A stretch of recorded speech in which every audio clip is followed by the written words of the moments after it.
In North America around 410 AD, the cold did not arrive, announce itself, or threaten. It simply remained. In this medieval world, survival depended not on courage or belief, but on quiet habits, repeated correctly night after night by people who understood that warmth was temporary and mistakes were permanent. If these quiet stories of the past help your breathing slow and your thoughts soften into the night, you are always welcome to remain here. Subscribing gently supports long-form storytelling without noise, urgency, or performance. It helps protect this calm space where history moves at its own pace and speaks in a low voice. Your presence allows more evenings like this to exist, more patience, more stillness, more careful listening. There is no rush. Return whenever the world feels too loud. We will be here, quietly waiting. If this quiet hour feels comfortable, you're welcome to stay. Subscribing helps these calm nights continue, one story at a time. No rush, no noise, just history, moving slowly together. How people understood and lived with the cold. In North America during the early medieval world. In North America, around the year 410 AD, the cold does not arrive with ceremony. It does not announce itself as a season or a turning point. It does not wait for permission from calendars or stories. It is already there when people wake, and it remains when they lie down again. The air is cool before it is cold, and then colder still, without any sense that it has crossed a meaningful boundary. No one marks the moment. There is nothing to celebrate, nothing to fear in a dramatic way. This is simply how the world feels when it settles into itself. At this hour, the land is quiet in a particular way, not silent exactly. Silence implies absence, and there is nothing absent here. The ground holds its own memory. The trees remember many winters without naming them. The wind moves as it always has, indifferent to human expectations. Somewhere, a small fire breathes slowly, not because it is symbolic, but because it must. The people nearby do not think of themselves as living in a historical period. They are not aware of standing at the edge of something later called the early medieval world. They do not know that far away other societies are reorganizing, fragmenting, redefining themselves. None of that warmth reaches here. In this place, in this time, survival is not heroic. It is repetitive. It depends on habits so ordinary they rarely earn attention. A body is wrapped, not beautifully, but sufficiently. A sleeping place is raised, not for comfort, but to stay alive through the night. Food is chosen not for pleasure, but for what it does after swallowing, for how long it can hold the core steady against the patient pull of cold air. These choices are not debated, they are inherited. They are remembered in hands and posture, not in words. The idea of the Middle Ages would sound strange here if it sounded like anything at all. This is not a world of castles or banners or carved stone announcing power. It is a world of wood, hide, and breath. A world where warmth is temporary and effort must be repeated tomorrow. If there is irony in this, it is quiet irony. Later centuries will imagine this era as dark or distant, but darkness is only a problem when you expect light. Here, darkness is simply part of the daily rhythm, like hunger, like rest, like the slow return of cold after a fire settles into embers. The cold itself is not treated as an enemy. Enemies imply intention, and intention implies negotiation. The cold does not negotiate. It does not chase. It waits. It seeps.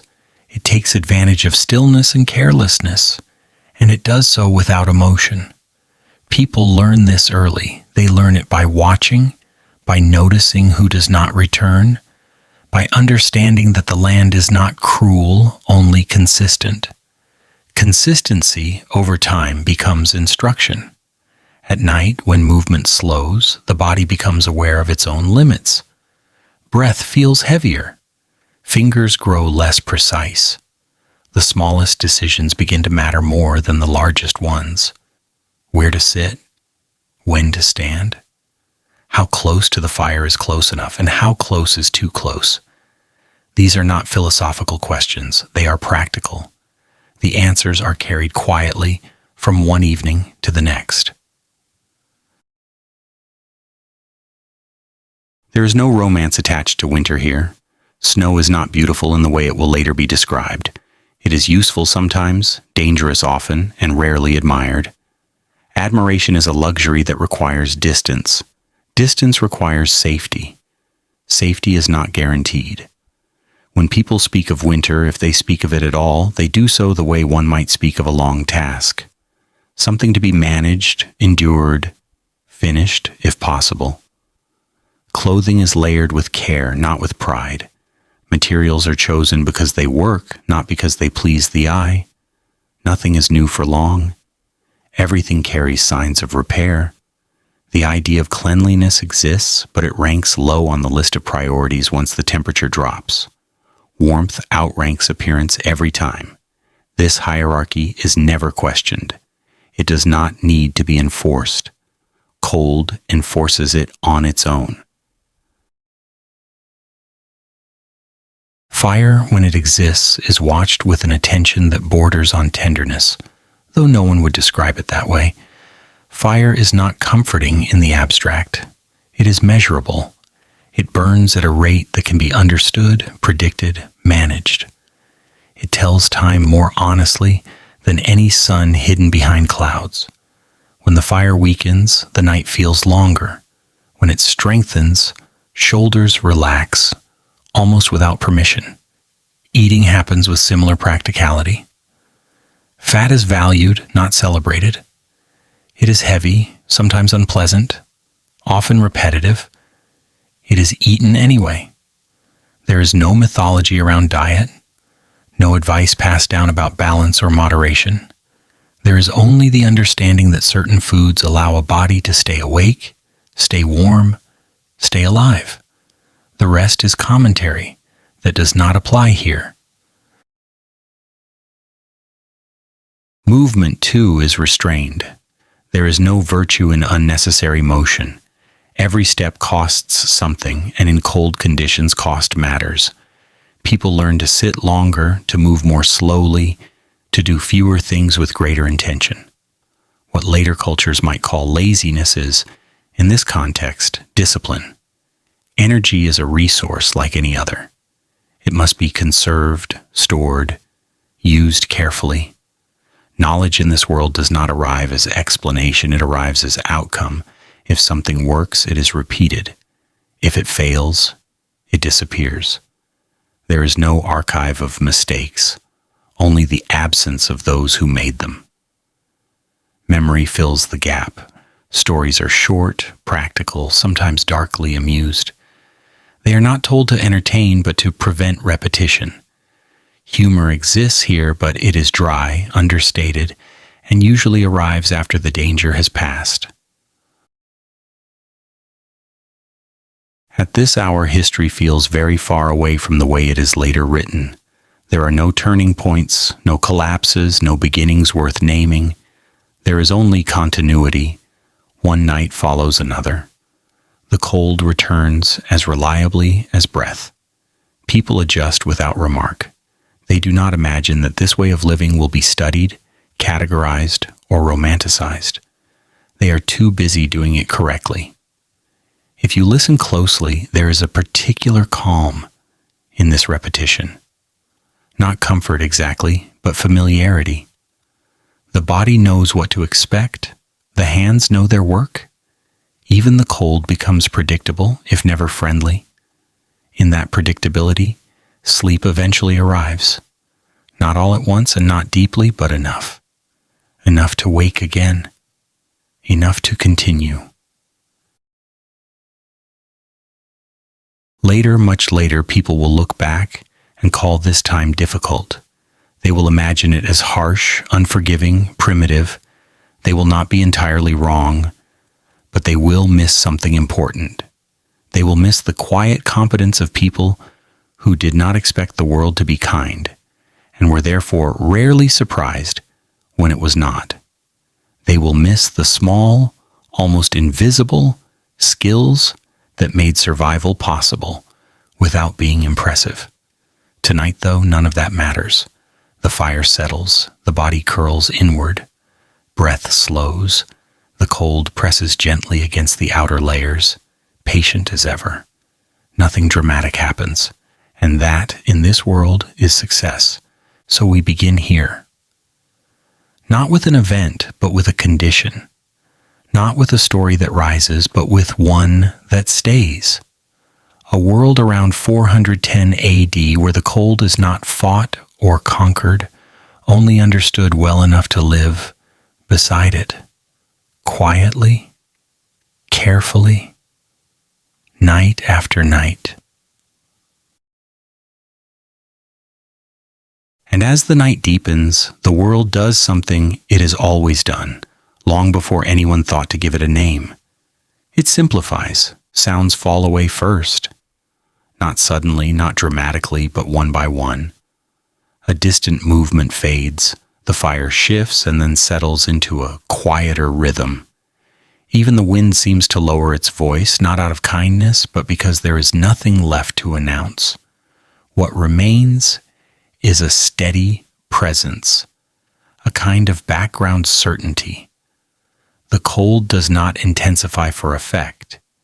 It simply holds its position like something that knows it will outlast whatever is trying to ignore it. In this early medieval world, around 410 AD, nights are not designed for reflection. Reflection comes later when safety allows it. These nights are functional. They exist to be endured correctly. Sleep is not deep or indulgent. It is cautious, interrupted, practical. People rest the way one might rest a hand on a warm stone, briefly, carefully, without forgetting where they are. The body learns to listen. A shoulder exposed too long becomes uncomfortable, then concerning. Fingers tucked away feel better almost immediately. Small adjustments ripple outward, restoring a fragile balance. Nothing about this feels poetic while it is happening. Poetry requires distance. This is proximity. This is being close enough to feel the consequences of inattention. Somewhere nearby, a child shifts in their sleep. Not enough to wake fully, but enough to remind the adults around them that warmth is shared, not assumed. Bodies are arranged with intention. Space is negotiated quietly. No one speaks of it as strategy, but it is. Survival often hides inside cooperation, so ordinary it feels invisible. If there is humor here, it arrives late and softly. Someone exhales a breath that fogs the air and murmurs something about the cold having no imagination. It does the same thing every year. Another breath answers, amused but tired. Consistency, it seems, is the cold's most impressive talent. There is a comfort in that, however reluctant. At least this force behaves as expected. The night stretches, but not endlessly. Time moves differently without clocks. It passes by sensation, by the slow cooling of embers, by the moment when shifting positions becomes necessary, by the faint lightening of the dark that suggests not morning exactly, but the idea that morning is still possible. This This is not a world that believes in progress. Belief implies hope, and hope implies alternatives. Here, there are only methods: the right way to build a sleeping place, the wrong way, the right foods for this season, the wrong ones.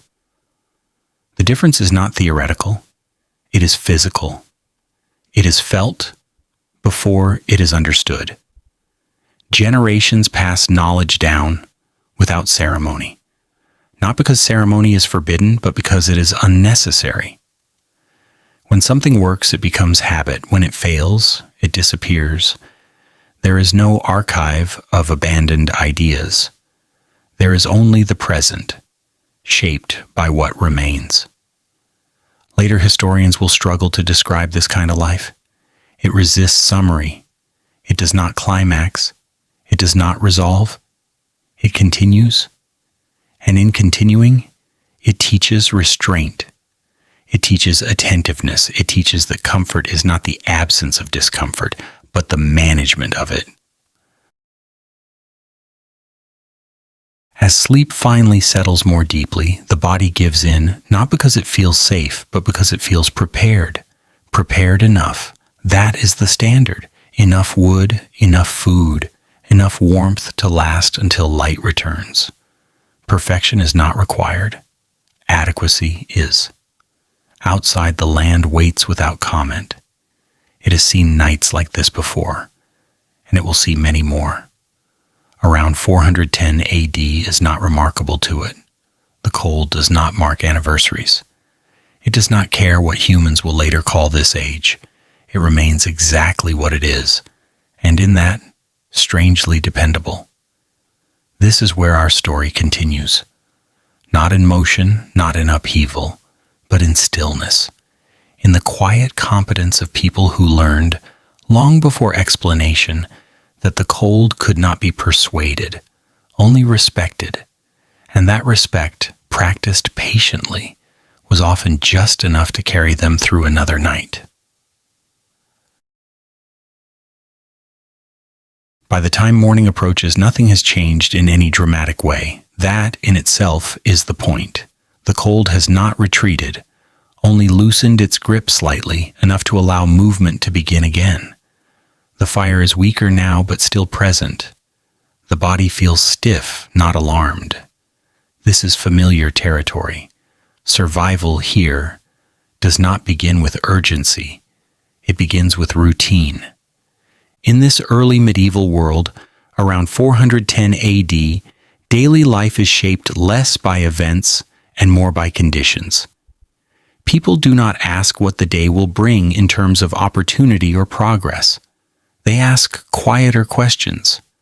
How cold is it today compared to yesterday? How much effort will be required to stay warm? How long the body can work before it must rest again? These questions are not pessimistic. They are practical. They keep the day intact. This is not a world built on planning far ahead. It is built on doing enough consistently, enough food to keep strength steady, enough warmth to prevent damage, enough movement to accomplish what is necessary and no more. Excess effort is avoided, not out of fear, but out of understanding. Energy spent unnecessarily is energy that cannot be recovered easily in cold conditions. Over time, this way of living creates a particular relationship with the environment. The cold is not misunderstood, but it is also not analyzed. It does not need explanation. It needs accommodation. People learn to read subtle signals instead. The way breath changes in the air, the way the ground responds underfoot, the way certain materials behave after long exposure to cold. Knowledge forms slowly, quietly, without naming itself as knowledge. This is why the past often feels distant when described in modern terms. We look for decisions, conflicts, turning points. But for most people living around 410 AD in North America, history was not something unfolding. It was something endured. The structure of life was repetitive by necessity, and repetition, done correctly, was the most reliable form of protection. As we move forward, the focus will not be on what people believed or what they hoped for or what they imagined themselves to be part of. Instead, it will rest on what they did again and again to remain warm, fed, and intact in a world that offered no guarantees. These were not heroic acts. They were quiet systems. And it is within those systems that the deeper story of living with the cold begins to emerge. The early medieval world was cold by default. Around the year 410 AD, the cold did not feel new. It felt inherited. It had already been there long enough to lose any sense of novelty, long enough to shape expectations before anyone thought to question them. In the northern half of the world, including much of North America, the climate still carried the quiet after effects of older cycles, colder rhythms that did not care whether empires elsewhere were rising, falling, or reorganizing their paperwork. The air did what it had always done. The seasons moved without commentary, and people adjusted not because they had planned to, but because there was no alternative worth imagining. This was an early medieval world without announcements. No one woke up one morning and realized they had entered a colder age. There were no declarations, no records pinned to walls, no sense that something had changed dramatically. The cold did not arrive as a visitor. It was simply the default setting, the background condition against which all other decisions were made. If warmth appeared, it was noticed briefly, appreciated cautiously, and then treated with suspicion, because warmth never lasted long enough to be trusted. Life in this world did not rely on systems that promised comfort. There were no expectations of consistency beyond what nature itself repeated. The idea of a standard of living would have sounded abstract, almost humorous. Standards require comparison, and comparison requires alternatives. Here there were few alternatives. There was only what worked and what failed quietly enough that it did not become a story. Daily life rested almost entirely on three things: human effort, natural materials, and collective memory. None of these were glamorous. All of them were demanding. Human effort meant bodies that worked until they needed to stop, not because the day was finished, but because strength was finite. Natural materials meant wood that warped, hides that stiffened, fibers that absorbed moisture whether they were invited to or not. Collective memory meant learning by watching, by remembering what happened last winter and the one before that, and which choices had not been repeated since. There was no instruction manual. Knowledge did not arrive neatly labeled. It arrived through repetition. When something kept people alive, it stayed. When it did not, it quietly disappeared, sometimes along with the people who trusted it too long. This was not considered tragic in the way tragedy is later defined. It was understood as correction. The world adjusted itself without explanation. In such a place, comfort was not a baseline. It was a moment, a brief alignment of conditions that allowed muscles to loosen slightly and breath to slow for a short while. Comfort was not expected to persist, and so it did not become something to chase. Chasing implies movement, and unnecessary movement in cold conditions carried a cost. The body learned this early. It learned to accept stiffness as normal, cold fingers as temporary, and warmth as something earned rather than assumed. The The climate itself did not need to be extreme to be influential. It did not have to be dramatic to be decisive. Long periods of moderate cold, punctuated by harsher stretches, were enough to shape behavior over generations. People learned to store energy rather than spend it. They learned to plan not for abundance, but for adequacy. Enough food, enough fuel, enough shelter to last through the night. Excess was not admired. Excess was weight, and weight was work. This early medieval life did not revolve around innovation in the way later societies would celebrate it. Change was approached carefully. New methods were tested slowly, often alongside old ones, and abandoned just as slowly if they proved unreliable. Stability mattered more than novelty. Repetition was not boring, it was reassuring. Doing the same thing the same way, season after season, created a rhythm that the body could settle into. In a cold world, predictability was a form of kindness. Materials were chosen for their behavior, not their appearance. Wood was judged by how it burned, not how it looked stacked.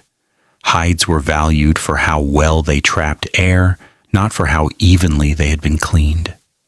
Tools bore marks of use and repair, and no one apologized for them. Cleanliness existed, but it ranked somewhere below warmth and above decoration. When priorities are clear, they tend to arrange themselves without argument. The idea of indoor and outdoor was more fluid than it would later become. Shelter was often partial, transitional, designed to reduce exposure rather than eliminate it entirely. This was not because people lacked imagination, but because complete separation from the environment was unrealistic. Cold seeped. Wind found openings. Smoke needed somewhere to go. Absolute control was not possible, so accommodation became the strategy. In this context, the body was not something to be protected from the world. It was something trained to live within it. Muscles adapted to work that was steady rather than intense. Skin toughened where it needed to. Fat was stored when possible and used deliberately. There was no illusion that the body could be made invulnerable. It could only be made resilient enough. The cold, then, was not framed as a threat in itself. It was the environment's way of setting boundaries. It defined how long one could remain still, how far one could travel, how carefully one needed to plan. These boundaries were accepted without resentment. Resentment wastes energy, and energy was not something to squander on feelings that produced no warmth. If there was irony in this world, it was subtle. People did not complain about the cold, but they noticed it constantly. They did not curse winter, but they adjusted their lives around it with meticulous care. Later generations would describe such lives as harsh, but harshness implies an expectation of softness. Here, softness was not expected, and so its absence was not felt as deprivation. Warmth, when it appeared, was treated with a mixture of gratitude and caution. A strong fire could bring relief, but it also demanded attention. A stretch of milder weather could ease movement, but it could also encourage risks that would not be forgiven when conditions shifted back. The cold taught patience by punishing impatience quietly and reliably. There was a particular kind of humor that emerged from this consistency. It was not loud or performative. It arrived in observations shared late at night, in comments about how the cold never bothered to improve its methods. The same chill, the same ache, year after year, predictable, dependable, and entirely uninterested in novelty. If the cold were a storyteller, someone might remark dryly, it would tell the same story forever. This humor did not diminish the seriousness of the situation. It softened it, just enough to make it bearable. Laughter did not warm the body, but it eased the tension that made the cold feel heavier. In small ways, it reminded people that while they could not change their environment, they could still respond to it with something other than fear. Collective memory played a central role here. Not memory as history, but memory as instruction. Children learned by watching adults prepare, repair, and repeat. Stories were not told for entertainment alone. They carried warnings, disguised as anecdotes. Someone once did this. It did not end well. So now, we do it this way instead. The lesson did not need elaboration. Over time, these habits formed a culture that did not announce itself as such. There were no symbols proclaiming resilience, no rituals dedicated solely to endurance. Endurance was simply assumed. It lived in posture, in timing, in the quiet competence of people who knew when to stop working before exhaustion made mistakes inevitable. In this early medieval world, cold was not something to be overcome. It was something to be managed continuously. There was no finish line. Winter did not arrive and leave in a neat package. It faded, lingered, returned unexpectedly. People learned to live with this uncertainty by narrowing their expectations. If the night could be survived, the day could be faced. This narrowing of expectation created a strange kind of peace. Not comfort, not ease, but clarity. The range of possible concerns was limited. Food, shelter, warmth, rest. Beyond that, very little demanded immediate attention. This focus did not make life simpler, but it made it more direct. Energy went where it mattered most. As nights passed, the body adapted to patterns it did not question. Sleep came when it could, not when it was scheduled. Work resumed when light allowed it. There was no sense of falling behind because there was no forward trajectory to measure against. Life was cyclical, not progressive. Each cycle brought its own challenges, and familiarity was valued over ambition. Later histories would struggle to convey this way of living. They would search for turning points and transformations. They would look for beginnings and ends. But for most people living around 410 AD in cold regions of North America, there were no such markers. There was only continuation. The cold was part of that continuation, shaping days and nights without ever needing to justify itself. In this chapter of human existence, warmth was not a right. It was an exception, a brief condition achieved through effort, attention, and cooperation. When it appeared, it was welcomed quietly, used carefully, and never assumed to be permanent. That assumption alone kept people alive. And so, the early medieval world was cold by default, not as a punishment, not as a challenge, simply as a fact, a condition that shaped behavior, filtered choices, and taught restraint without speaking. In learning to live within that condition, people developed a way of life that was not comfortable, but coherent. Not easy, but sustainable. Night after night, season after season, they repeated what worked. And in that repetition, they found just enough warmth to continue. And with that quiet understanding settled into the body, life moved on without ceremony. Morning did not arrive as a reward. It arrived because the night had been survived.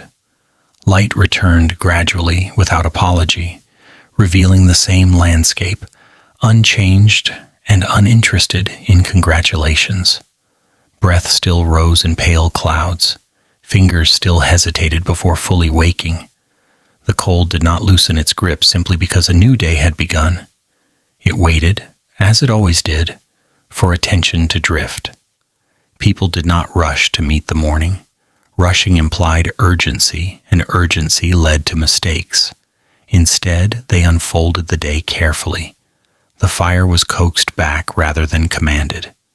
Movements were tested before trusted. The body was consulted, not pushed. In this world, strength was measured not by speed, but by how long it could be preserved. Nothing about this felt dramatic. That is important to remember. Later ages would search for tension here, for struggle worthy of retelling. But most days contained no crisis. They contained maintenance, wood gathered again, food prepared again, clothing adjusted, dried, repaired. These actions were not exciting, but they were effective. Effectiveness in a cold world was more valuable than bravery. The cold itself continued to function as a silent organizer. It decided when work paused. It decided how far people traveled. It decided which materials were preferred and which were quietly abandoned. No one voted on these decisions. They were enforced without argument. The cold did not persuade. It demonstrated. Over time, this created a particular kind of intelligence, not theoretical, not abstract, a practical intelligence rooted in attention. People noticed how certain surfaces drew warmth away faster than others, how moisture changed everything, how wind could undo careful preparation in minutes. These observations were not written down, but they were remembered precisely because forgetting them had consequences. There was a discipline to this remembering. It lived in the body, in the way someone automatically reached for an extra layer before sitting still, in the way shelters were angled without discussion, in the way food was divided with an understanding of who would need more energy tomorrow. These choices were rarely explained aloud. Explanation was unnecessary when everyone shared the same conditions. If the cold shaped behavior, it also shaped expectations. People did not expect comfort to be stable. They did not expect effort to be rewarded immediately. They expected fluctuation. They expected setbacks. This expectation softened disappointment before it could take root.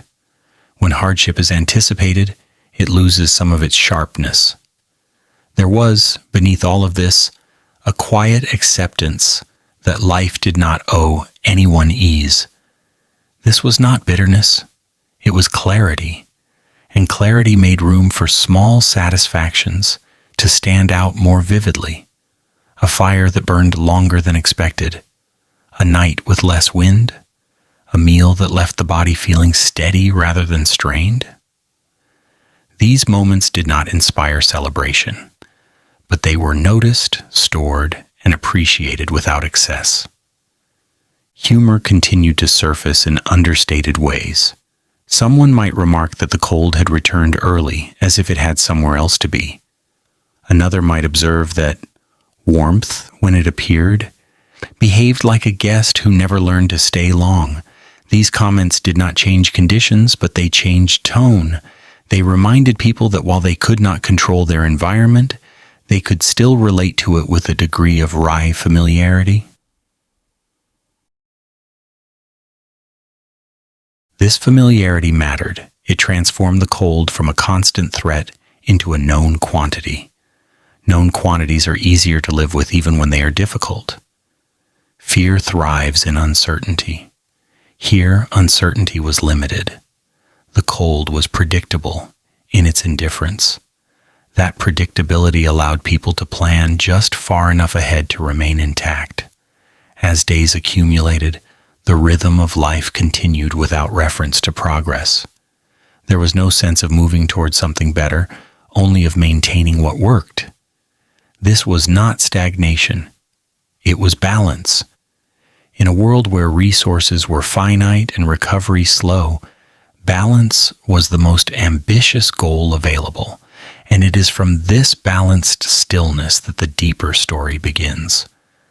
Not a story of events, but of systems, of how people learned, over generations, to arrange their lives around a condition that never left, of how the cold shaped sleep, movement, food, and memory in ways so subtle they became invisible to those living within them. In the next chapter, we move closer to the body itself, to the quiet relationship between flesh and temperature, to the ways cold was not only felt but understood as a constant presence shaping posture, pace, and perception, not as an enemy, not as a challenge, but as a condition the medieval body learned to carry patiently through every season that followed. By the end of each day in this early medieval world, around 410 AD, there was rarely any sense of accomplishment. No one paused to measure how well they had endured. Survival was not something to be proud of. It was simply the baseline requirement for being allowed to arrive at the next night. When that requirement was met without incident, it passed unnoticed, as most necessary things do. The cold remained present through all of this. It did not escalate to test resolve, nor did it soften to reward effort. It behaved with a steady indifference that shaped daily life without acknowledging it. Over time, people stopped experiencing the cold as something external. It became part of the setting itself, like darkness or hunger or tiredness. Always there, always managed, rarely discussed. This constancy shaped emotion in quiet ways. Fear did not dominate life because fear depends on surprise. Here, surprise was limited. The cold did what it always did. That reliability drained drama from danger and replaced it with vigilance. Vigilance is quieter than fear. It does not demand attention. It simply stays awake enough to prevent mistakes. Within this atmosphere, patience developed naturally. Not patience as a moral quality, but patience as a practical skill. Waiting for the fire to strengthen before warming hands. Waiting for daylight before moving. Waiting for the body to feel ready before working. These pauses were not experienced as delays. They were part of the rhythm. When everything takes time, time itself stops feeling scarce. That rhythm extended into how the future was imagined. Planning existed, but it was restrained. No one imagined reshaping the world to suit themselves. They imagined adjusting just enough to remain inside it. Ambition was narrow by necessity. The goal was not growth, but continuity. Relationships followed the same logic. Cooperation was not idealized, it was expected. Sharing warmth, sharing labor, sharing food was not generosity. It was efficiency. Isolation was risky. Even small communities reduced that risk. No explanation was needed. The outcomes spoke clearly enough. As seasons passed, these patterns settled so deeply that they no longer felt chosen. They felt instinctive. The body learned when to slow. The hands learned when to stop. The mind learned which thoughts were worth keeping. Excess emotion, like excess movement, consumed energy, and energy was never wasted casually. Later generations would describe this life as limited, and they would not be wrong. Choices were few. Comfort was unreliable, but limitation brought a certain clarity. With fewer options, decisions simplified. With fewer distractions, attention sharpened. The cold stripped life down to essentials and left little room for illusion. This stripping away did not create despair. It created focus. People lived close to the edge of their needs, and in doing so learned exactly where those needs were: food, warmth, shelter, rest. Beyond that, very little demanded constant concern. When imagined futures loosen their grip, the present becomes easier to inhabit. And so the days continued. Fires burned and faded. Bodies rested and rose again. The cold remained steady, impersonal, unmoved by effort or complaint. No one tried to defeat it. No one tried to interpret it. Life adjusted around it quietly and competently, without expecting acknowledgement. This is what it meant to live in a world that was cold by default. Not dramatic, not tragic, simply demanding. A world that required attention rather than bravery, repetition rather than invention, and respect rather than resistance. From here, the focus moves closer still, into the body itself, into sleep, movement, warmth, and the small careful systems that allowed another night to pass without becoming a story at all. Cold was a condition of the medieval body. In the early medieval world, around 410 AD, people did not imagine their bodies as something separate from the environment. The body was not a protected interior space. It was not something to be sealed off, insulated, or defended at all costs.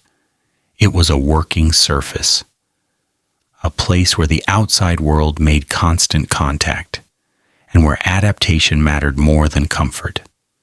There was no clear idea of fighting the cold. That language belongs to a later age, one that believed environments could be mastered. Here, cold was not an enemy. It was a condition, like gravity, like nightfall. You did not overcome it. You adjusted your body so it did not object too loudly. The medieval body learned slowly through repetition rather than instruction. It learned how much movement created warmth and how much created danger. It learned that sweating was not relief but risk. Moisture on the skin did not mean exertion had been successful. It meant heat would leave the body faster later. These lessons were not written down. They were absorbed through observation, correction, and quiet imitation. Adaptation was not heroic. It was selective. Bodies that failed to learn these patterns did not pass their knowledge forward, not because they were judged, but because they were no longer present. Early medieval history is remarkably quiet about repeated mistakes, largely because those mistakes did not survive long enough to become traditions. The body itself was not treated as sacred or fragile. It was treated as responsive. Cold moved through skin. Wind entered lungs. Fatigue settled into muscle. If the body responded correctly, life continued. If it did not, continuity ended. There was no moral weight attached to this process, only outcomes. Because of this, cold was rarely dramatized. It was not always painful. Most of the time, it was background, a steady sensation that did not demand commentary. People did not announce that they were cold as a complaint. They acknowledged it as information, like noting cloud cover, like noticing the shortening of daylight. Sleep occurred within this same logic. The body learned to curl inward, breathing slowed. Heat was conserved where it mattered most. This was not meditation, it was not philosophy. It was physiology shaped by necessity. The body did not need to be convinced. It learned because learning was required. Comfort as a goal barely existed. When warmth occurred, it was incidental. A well-fed fire, a sheltered corner, a moment when the wind shifted. Comfort arrived briefly and left without ceremony. No one expected it to stay. Expectation would have been inefficient. Over time, this relationship with cold shaped posture, movement, and even thought. People moved carefully, not out of fear, but out of habit. They did not rush. They conserved energy instinctively. Emotional excess, like physical excess, was costly, and cost mattered. Later societies would describe this as hardship, and it was. But it was also clarity. The body knew what it needed, and very little beyond that demanded attention. Warmth, food, rest, continuity. The cold stripped away distraction and left the body in constant conversation with its limits. This was not a life of resistance, it was a life of accommodation. The medieval body did not attempt to defeat its environment. It learned to exist inside it, quietly, repeatedly, and with a competence that rarely felt worth mentioning. And in that quiet competence, the cold remained what it had always been. Not dramatic, not personal, simply present. The body carried this understanding into every small decision, even the ones that never felt like decisions at all. How long to stand still before moving again? How close to sit to the fire without wasting fuel or scorching skin? How to place hands inside sleeves or against the body or beneath a robe, not for comfort, but for efficiency. These movements were subtle enough to disappear into habit. They did not feel learned, they felt obvious, which is usually how deeply learned things present themselves. Cold-shaped posture long before it shaped language. Shoulders curved inward, necks lowered slightly. The body made itself smaller without conscious instruction, reducing the surface area exposed to wind and air. This was not a gesture of defeat. It was a practical geometry. Less exposure meant less loss. The body understood this long before anyone would have described it in words. Eating followed the same logic. Food was not judged by flavor first, but by effect. Warmth after eating mattered more than taste while eating. Dense foods were valued because they stayed. Thin foods passed too quickly. The body learned which meals allowed it to work longer without trembling, and which ones led to weakness later. This knowledge was rarely framed as wisdom. It was framed as memory, the kind the body keeps even when the mind is busy elsewhere. Illness, when it came, was not always understood as an invasion. Often it was seen as imbalance. Too much cold held too long, too much dampness, too much exhaustion layered on too little rest. The response was rarely dramatic. There were no grand interventions. The body was given warmth, stillness, and time, if those were available. If they were not, the outcome was accepted quietly. Not because it was painless, but because outrage consumed energy, and energy was needed elsewhere. Children learned this early, not through warning, but through exposure. They learned how quickly fingers numbed, how fast lips cracked, how silence changed when the air became too cold to carry sound well. These were not lessons delivered with urgency. They were absorbed gradually, woven into daily experience until they felt inseparable from growing up. The elderly carried a different relationship with the cold. They moved more slowly, not because slowness was valued, but because conservation became essential. Their knowledge was not theoretical. It lived in timing. When to sit, when to stop, when to accept help without pride getting in the way. Pride, like unnecessary motion, spent resources without return. What is striking looking back is how little complaint survives from this period, not because suffering was absent, but because complaint was not useful. Language followed utility. Words were saved for coordination, instruction, and memory. Lamentation did not help the fire burn or the body endure. Silence often did. This does not mean people were unemotional. It means emotion learned restraint. Joy existed, but it was narrow and precise. A fire that caught quickly, a night without wind, a body waking with enough strength to work again. These moments did not announce themselves as happiness. They were recognized through relief. The cold, meanwhile, remained uninterested. It did not care whether people adapted gracefully or clumsily. It did not adjust to effort. It simply continued. That indifference shaped a particular humility in the body. Not humility as virtue, but humility as alignment. The body learned where it stood in relation to its surroundings, and it behaved accordingly. Modern descriptions often search for resilience here, or toughness or endurance. Those words imply struggle. What existed instead was familiarity. The body did not feel brave for surviving the cold. It felt ordinary. Cold was part of the arrangement of things, and the body was one element within that arrangement. This is why so much of early medieval life feels quiet when described honestly. There were no constant battles against nature, only daily negotiations. The body listened, it adjusted, it persisted. Not loudly, not dramatically, just well enough. And from this embodied knowledge, everything else followed.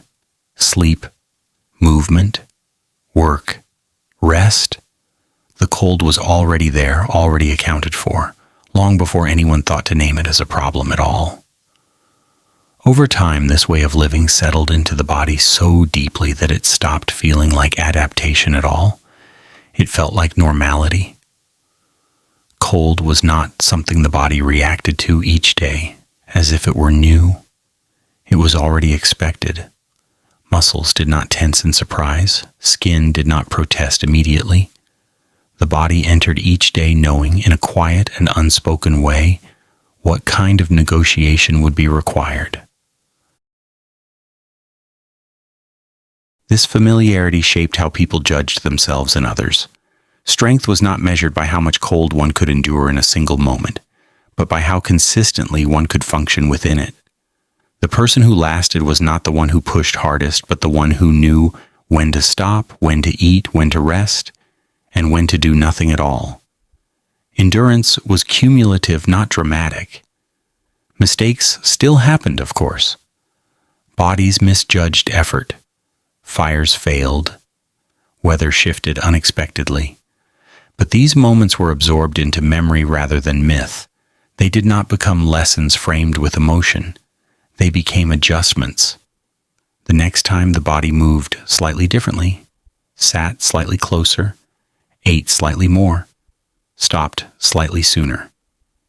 History, at this level, was written in these tiny corrections. There is a quiet irony here. Much of what we know about early medieval life comes from what survived, and what survived tended to be structures, tools, and materials. The body's knowledge rarely leaves marks. It does not fossilize easily. It vanishes with the people who carried it. Which is why the historical record feels silent about the countless small bodily errors that were made, corrected, and never repeated long enough to be recorded. The cold, meanwhile, continued without variation. It did not distinguish between skill and ignorance. It did not reward learning with kindness. It simply responded to exposure. This consistency gave the body a strange kind of trust. Not trust that things would improve, but trust that conditions would remain legible. The cold was predictable. And predictability, even when harsh, is easier to live with than chaos. As a result, the body did not seek victory over its environment. Victory implies an ending. Here, there was none. The relationship was ongoing. Each day reopened the same conversation. How much movement? How much rest? How much warmth could be spared?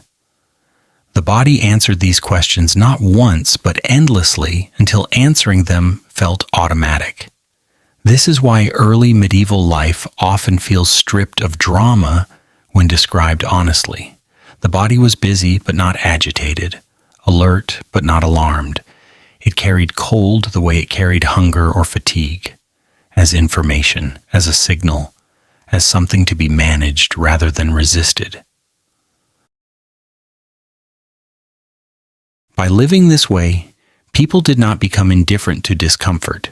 They became precise about it. They learned which sensations mattered and which could be ignored. This selectivity protected attention and preserved energy.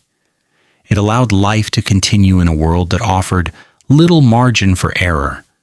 And so the cold remained not just around the body, but within its habits, movements, and expectations. It shaped how people stood, how they slept, how they worked, and how long they lasted. Not as an adversary, but as a constant condition of being alive. From here, the story moves even closer into the quiet hours when movement stops, when the body withdraws inward, and when warmth, darkness, and rest negotiate their own fragile balance. The ground in 410 AD was still the greatest thief of heat. In the early medieval world, around 410 AD, one lesson was learned quickly and rarely forgotten. The ground was not passive, it was not neutral, it was not simply there. The ground was cold, and more importantly, it was patient. It waited beneath the body, drawing warmth away without urgency, without sound, and without mercy. People understood this long before they could explain it. No theory was required. Observation was enough. Those who slept directly on the earth woke weaker. Those who did it repeatedly did not wake at all, or did so for fewer seasons than expected. The conclusion was obvious, in the way conclusions often are when survival is involved. Air might feel colder, but the ground was the greater thief. Cold air moved. It could be blocked. It could be redirected. The ground did neither. It stayed in contact. It pressed against the body for hours at a time, and time, when paired with cold, was always dangerous. Even a mild night became threatening when the body was allowed to rest directly against the earth. Because of this, the earliest and most consistent adaptations were not about walls or roofs, but about elevation. Raising the body even slightly mattered. A layer of branches, a platform of wood, a thick spread of plant material. Anything that interrupted direct contact with the ground changed the outcome of the night. This was not comfort. This was survival mathematics. Communities did not need to debate this. They watched results accumulate. People who separated themselves from the earth lasted longer. People who did not, did not. Over time, the lesson embedded itself so deeply that it stopped being discussed. You did not need to warn someone not to sleep on bare ground any more than you needed to warn them not to step into fire. What mattered was not height, but interruption. The body did not need to be far from the ground. It needed to not be touching it directly. Even small gaps mattered. Even imperfect barriers helped. The ground could steal heat efficiently, but only when given access. Sleeping systems developed around this principle. Beds, where they existed, were not designed for softness. They were designed for separation. Layers mattered more than shape. Materials mattered more than appearance. Organic matter that trapped air was valued. Dryness mattered. Dampness erased all advantage. These preferences were not aesthetic. They were functional. It is worth noting how little sentiment surrounded this knowledge. There was no reverence for the ground, as a nurturing force during the night. Fields might sustain life during the day, but at night the ground was treated with caution. It was respected in the way one respects something that can quietly harm you if ignored. There is a dry irony here. The ground, often described later as solid, reliable, or stable, was never experienced that way at night. Stability did not mean safety. In early medieval life, the ground was one of the least neutral elements in the environment. It took warmth without announcing itself. It did not negotiate. It did not forgive inattention. This understanding shaped posture even during rest. Bodies curled inward, limbs were drawn close, contact with surfaces was minimized. People learned not to sprawl. Sprawling increased exposure. It invited loss. Compactness conserved heat. These positions were not taught as techniques. They emerged naturally from nights that went poorly and nights that went better. Children learned this early, often without explanation. They were placed on raised surfaces. They were corrected gently when they drifted too close to the earth. The lesson entered the body before it entered language. Long before someone could articulate why the ground was dangerous, their muscles already knew. Over generations, this knowledge became background. It did not need to be justified. It did not need to be debated. The ground was treated as an active participant in the night, one that required distance, not hostility, distance. This is why early medieval sleeping spaces often look sparse when viewed from the outside. There is little decoration, little excess. But what exists is intentional. Layers are placed where the body meets the world. The logic is simple. Where contact occurs, loss follows. Reduce contact, reduce loss. Modern descriptions sometimes misunderstand this restraint as deprivation. But restraint was precision.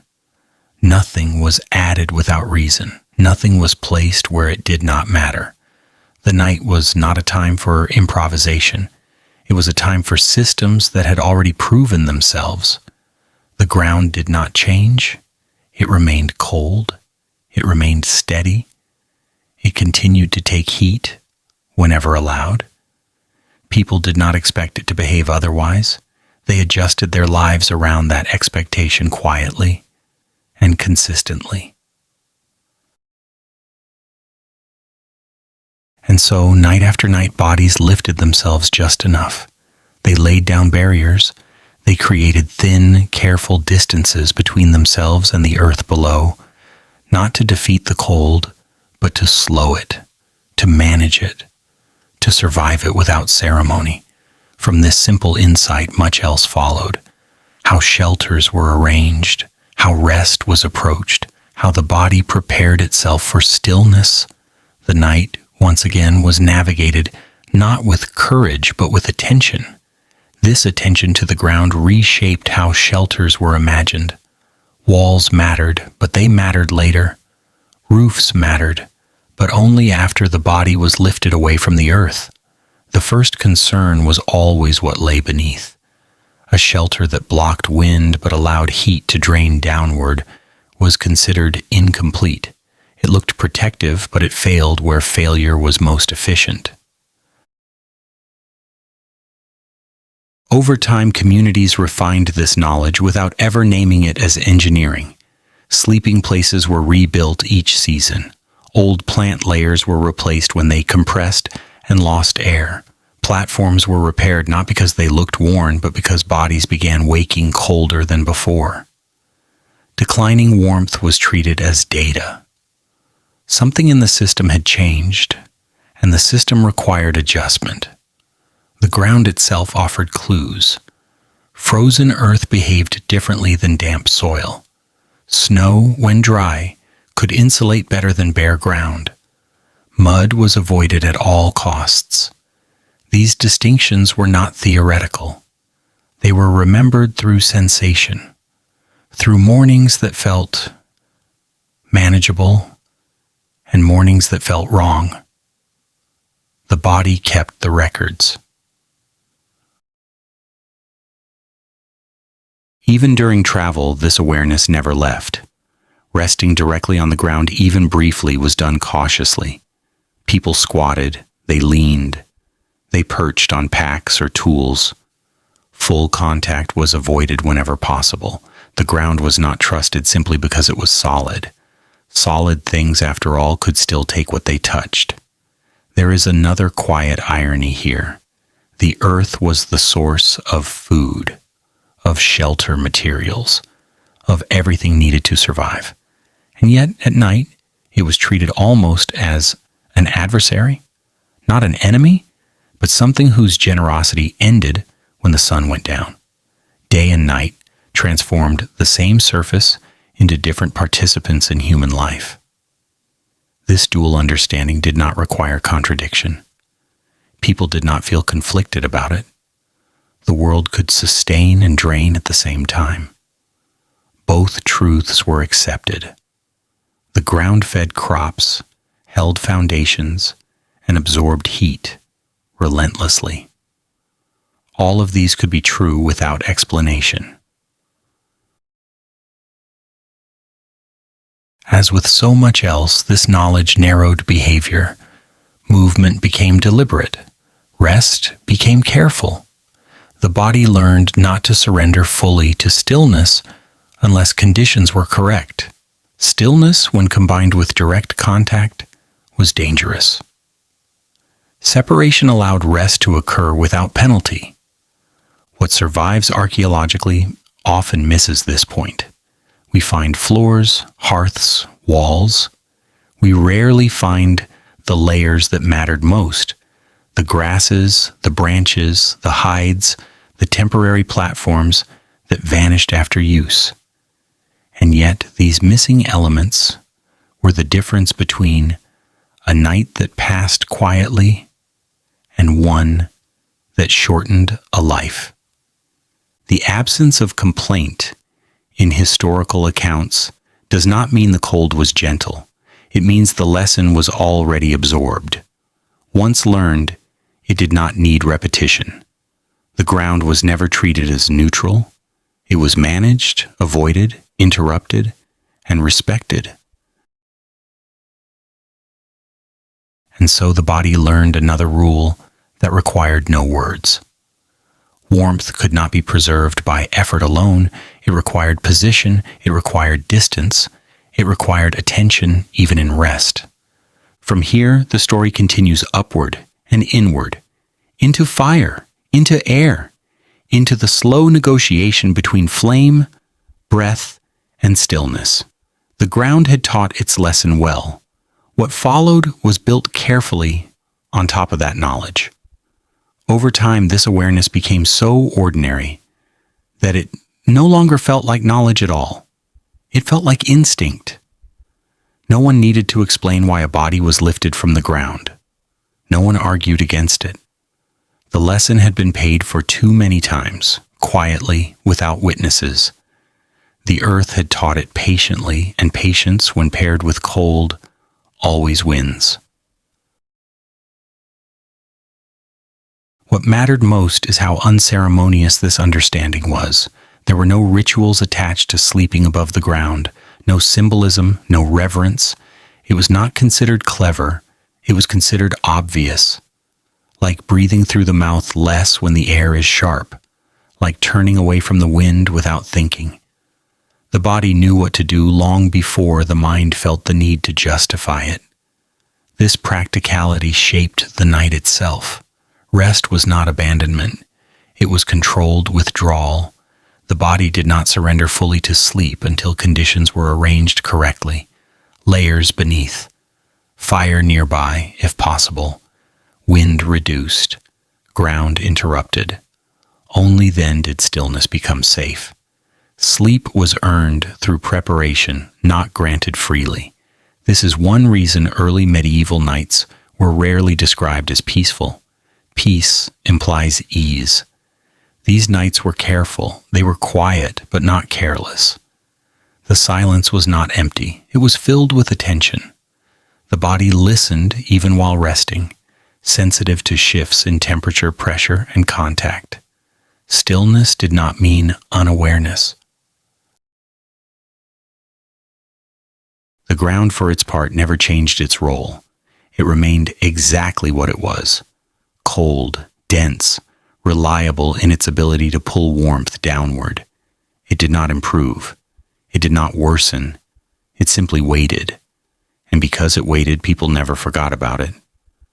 Later generations would invent floors, insulation, raised beds, and eventually entire systems designed to erase this relationship. The ground would become something abstract again, neutral, invisible. But in this earlier world, that separation had not yet occurred.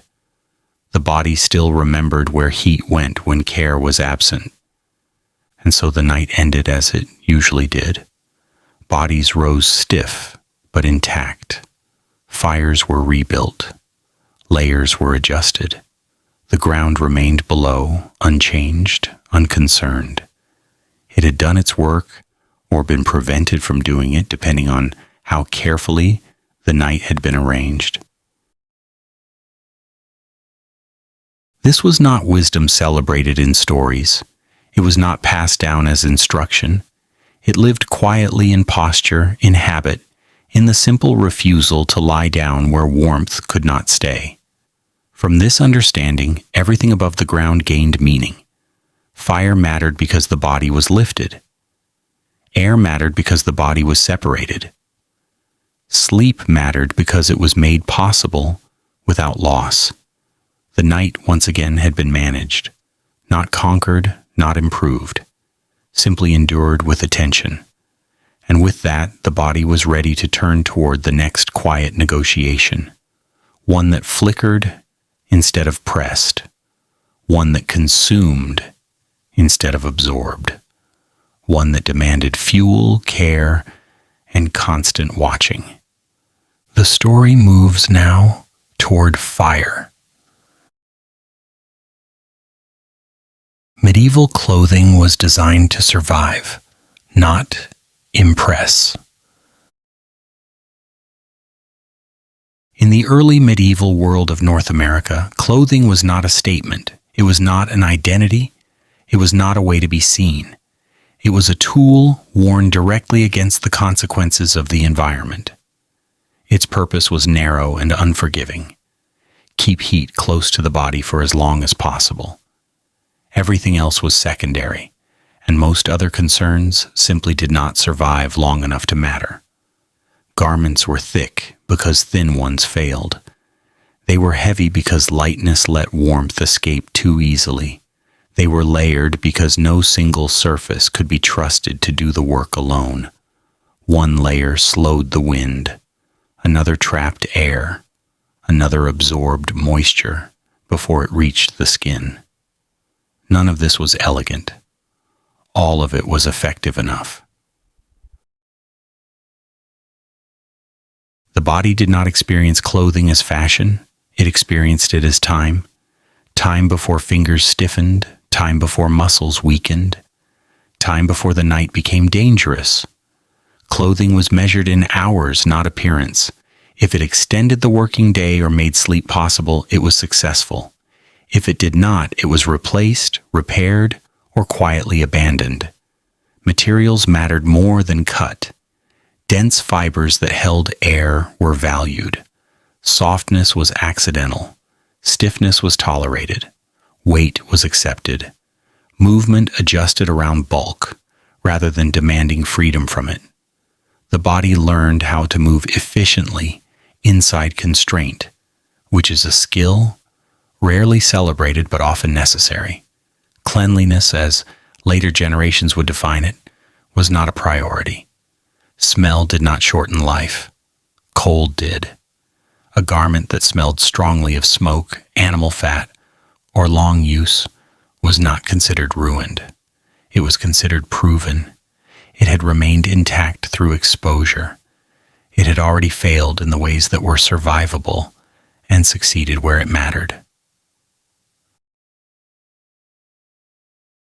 Repair mattered more than replacement. Clothing accumulated history. Patches were not hidden, they were expected. A repaired garment was not inferior to a new one. It was often superior because it had already demonstrated its behavior in cold, wind, and damp. Unknown fabric was risky. Known fabric was trusted. There was little interest in uniformity. People wore what worked.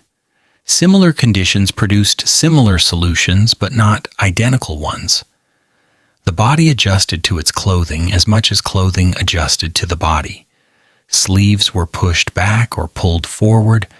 Layers were added or removed with small movements that required no discussion. There is a quiet irony here. What we now call fashion becomes visible only when clothing is freed from survival. Decoration requires surplus. Style requires safety. When cold no longer decides whether a body lasts through the night, clothing is allowed to speak. In this earlier world, it remained silent. That silence does not mean people lacked taste or awareness. It means those qualities were not allowed to compete with function. A garment that impressed but failed was worse than useless. It was dangerous. Impressing others did not keep the body warm. Warmth kept the body alive. As with everything else, the logic was not moral, it was practical. The cold did not care how a person looked. It responded only to exposure. Clothing existed to interrupt that response, layer by layer, hour by hour, and so people dressed not to be seen but to continue. The day passed, the night arrived, the body remained inside its heavy, imperfect, familiar layers. Not comfortable, not elegant, but intact. From here, the story moves again, away from what the body wore and toward how it moved within those layers, toward work, effort, and the careful balance between warmth gained and warmth lost. Clothing also shaped pace.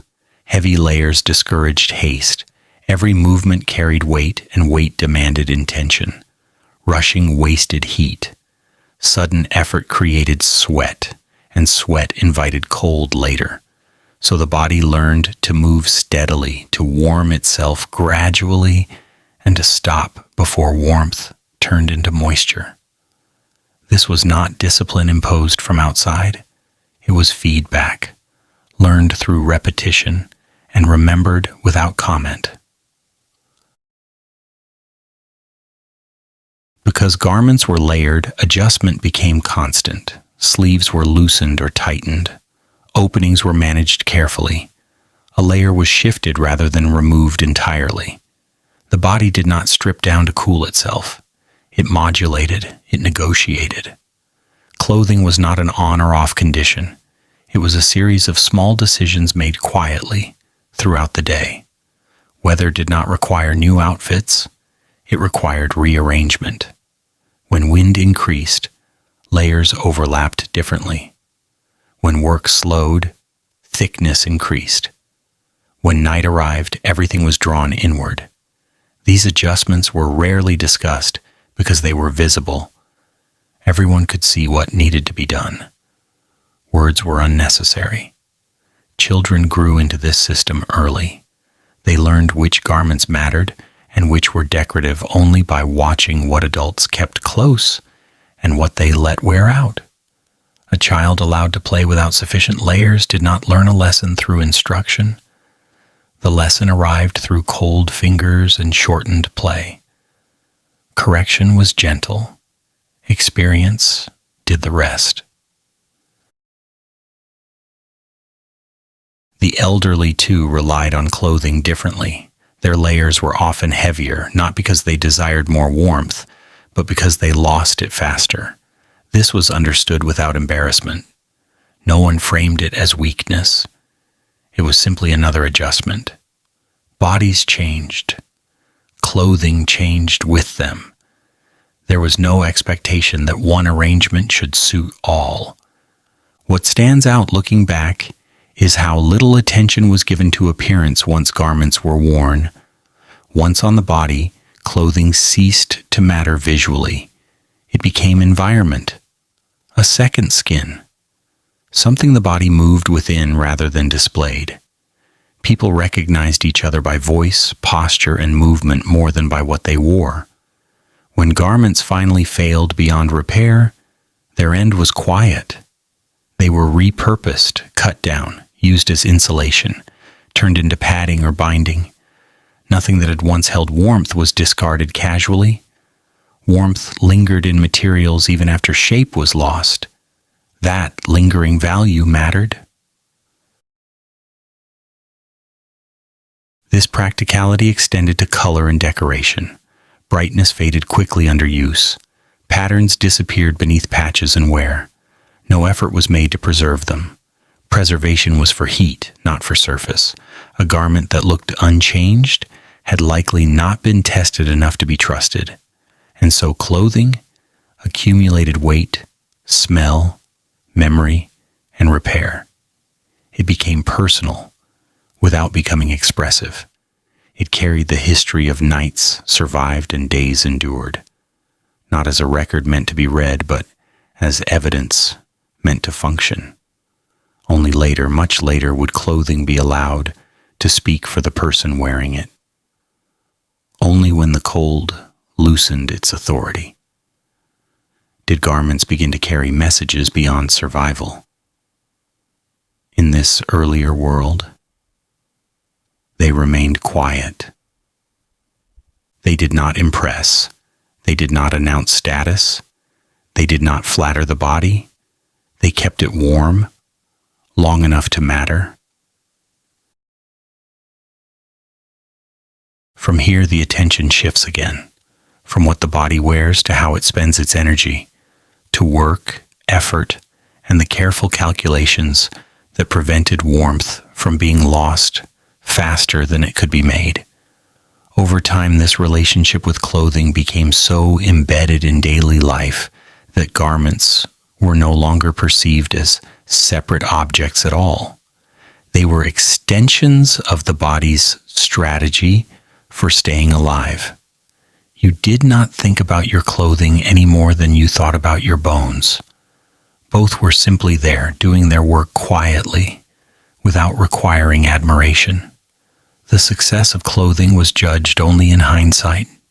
If the night passed without numbness turning dangerous, the layers had done their job. If work could continue the next morning without stiffness becoming disabling, the garments were sufficient. Failure was rarely sudden. It announced itself slowly, through cold that lingered too long, through fatigue that arrived earlier than expected. These signals were taken seriously because ignoring them had consequences that could not be corrected later. There was no expectation that clothing should feel pleasant. Comfort was not its task.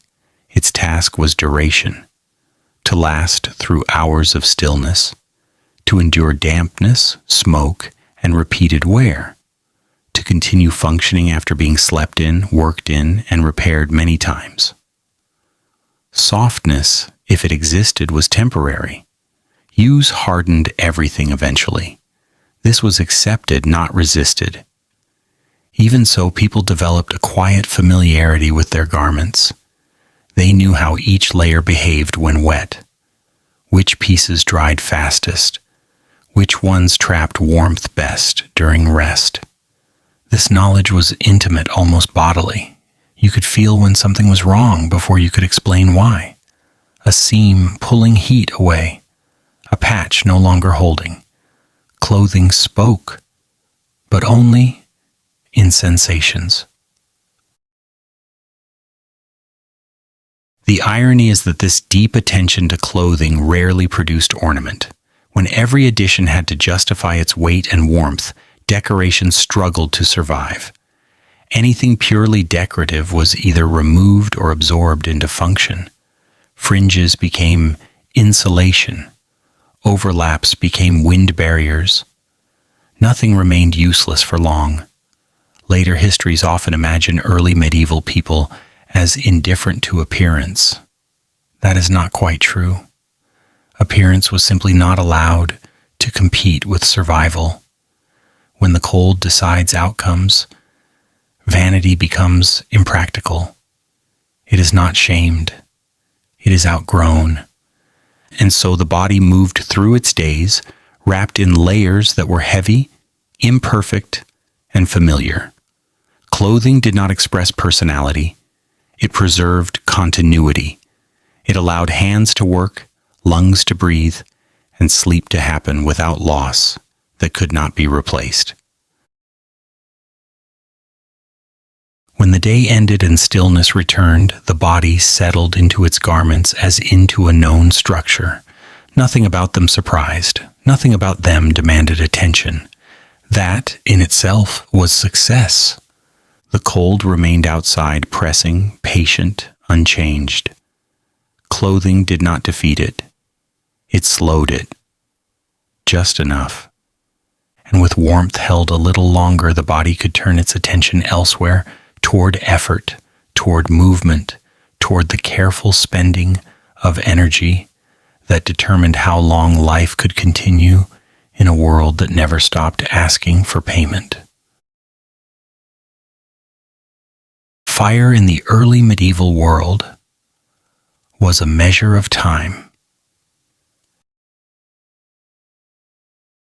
In the early medieval world, fire was never treated as decoration. It was not gathered for atmosphere, nor admired for its beauty. Fire existed for one reason only. It marked whether life could continue through the dark. If it burned, the night was still manageable. If it failed, time shortened quickly. Fire was not a symbol. It did not represent warmth. It produced it. It did not stand for safety. It created a narrow zone where safety was briefly possible. People did not sit and contemplate flames. They watched them the way one watches breath in cold air, carefully, without romance. In this world, fire became the most reliable measure of time. Not hours, not minutes. Time was counted in fuel, in how long the wood would last, in how slowly the embers faded, in how many careful additions were needed to keep heat steady without waste. A night was not something that passed on its own. It was something you paced yourself through, one controlled burn at a time. The fire told the body how much longer it could remain still.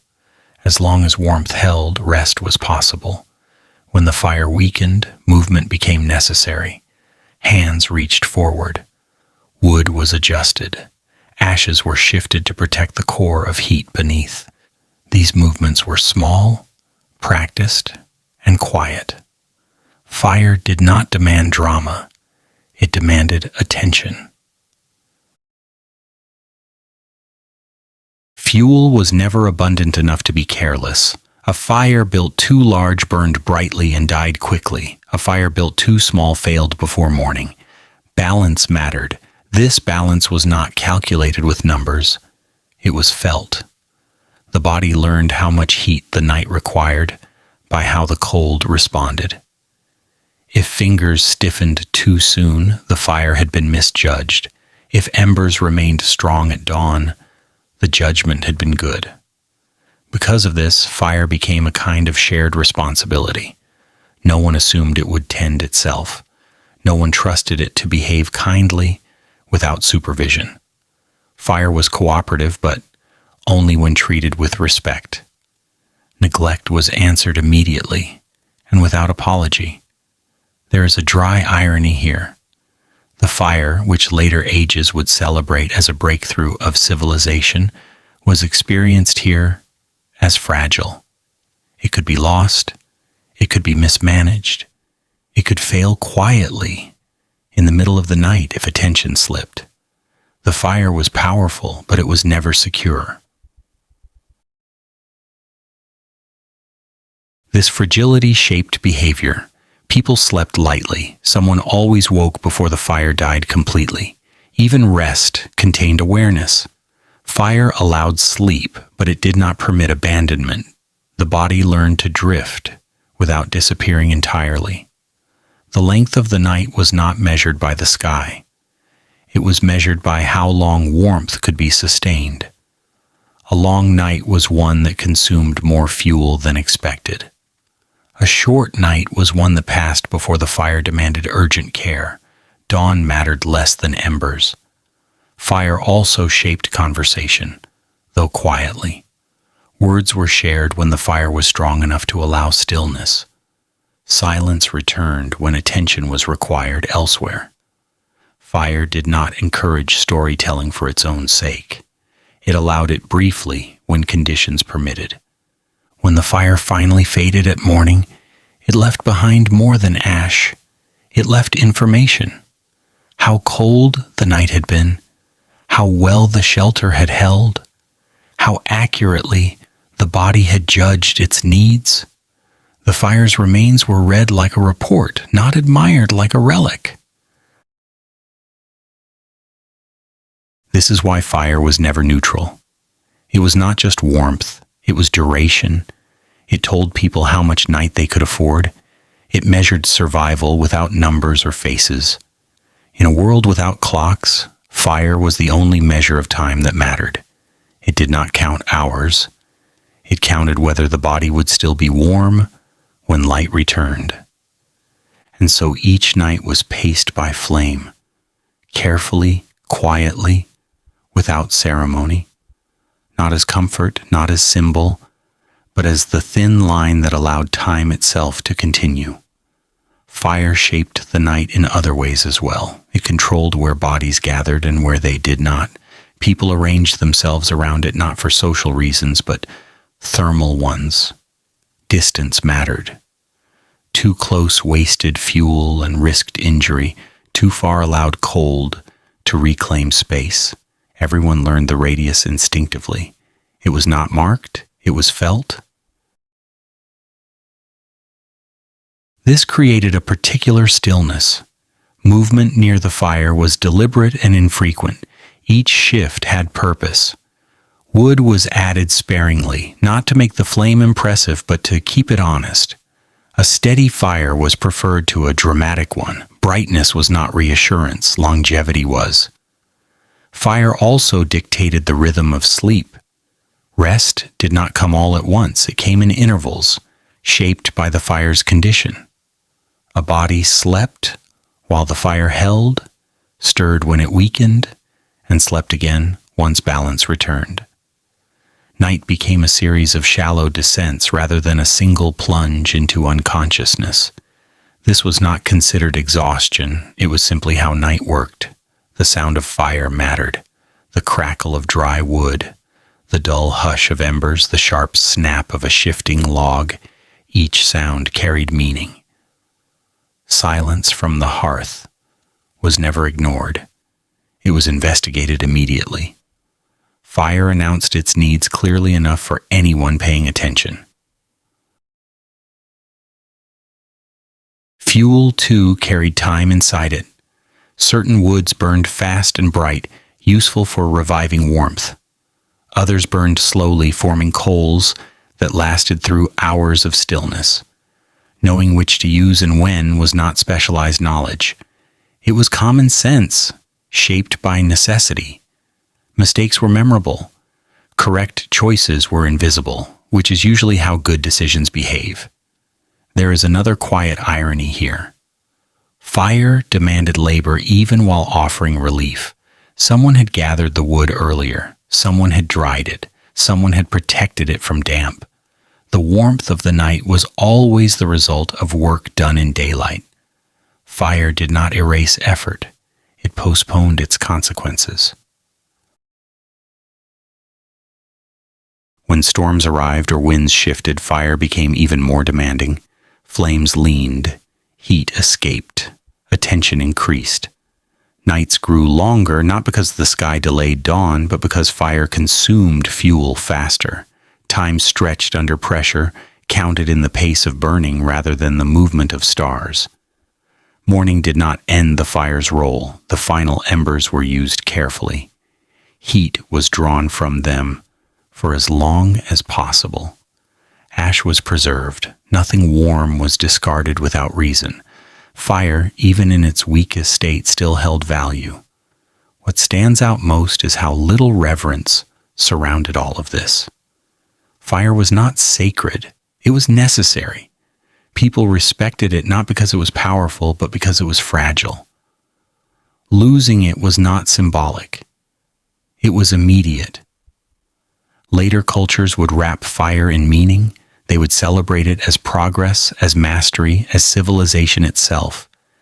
But here in this earlier world, fire was simpler and more demanding. It did not promise comfort. It offered time. And time in cold conditions was the only currency that mattered. When the fire held, the night could be endured. When it failed, the night shortened abruptly. There was no confusion about this. The flame spoke clearly. And so the fire burned night after night, watched, fed, never trusted fully. It measured the hours not with numbers but with heat. A clock without a face marking survival one ember at a time. From here, the story turns again. Away from flame and toward the body at rest. Towards sleep itself and the careful, fragmented surrender that allowed people to recover just enough to begin again. Over time, this relationship with fire became as habitual as breathing. No one thought of tending the hearth as a task separate from living. It was folded into everything else. Hands moved toward the fire almost without instruction. Eyes checked its strength before the body fully settled. Attention lingered there even when conversation drifted or sleep approached. Fire taught restraint. People learned not to demand more warmth than was necessary. Excess heat was wasteful. Waste shortened the night. A fire that burned too eagerly betrayed poor judgment. The most respected flames were the ones that endured quietly, doing their work without spectacle. This shaped character in subtle ways. Patience grew naturally where fire required waiting. Impulsiveness faded where it had consequences. The fire rewarded steady care, not enthusiasm. It did not respond to desire, it responded to accuracy.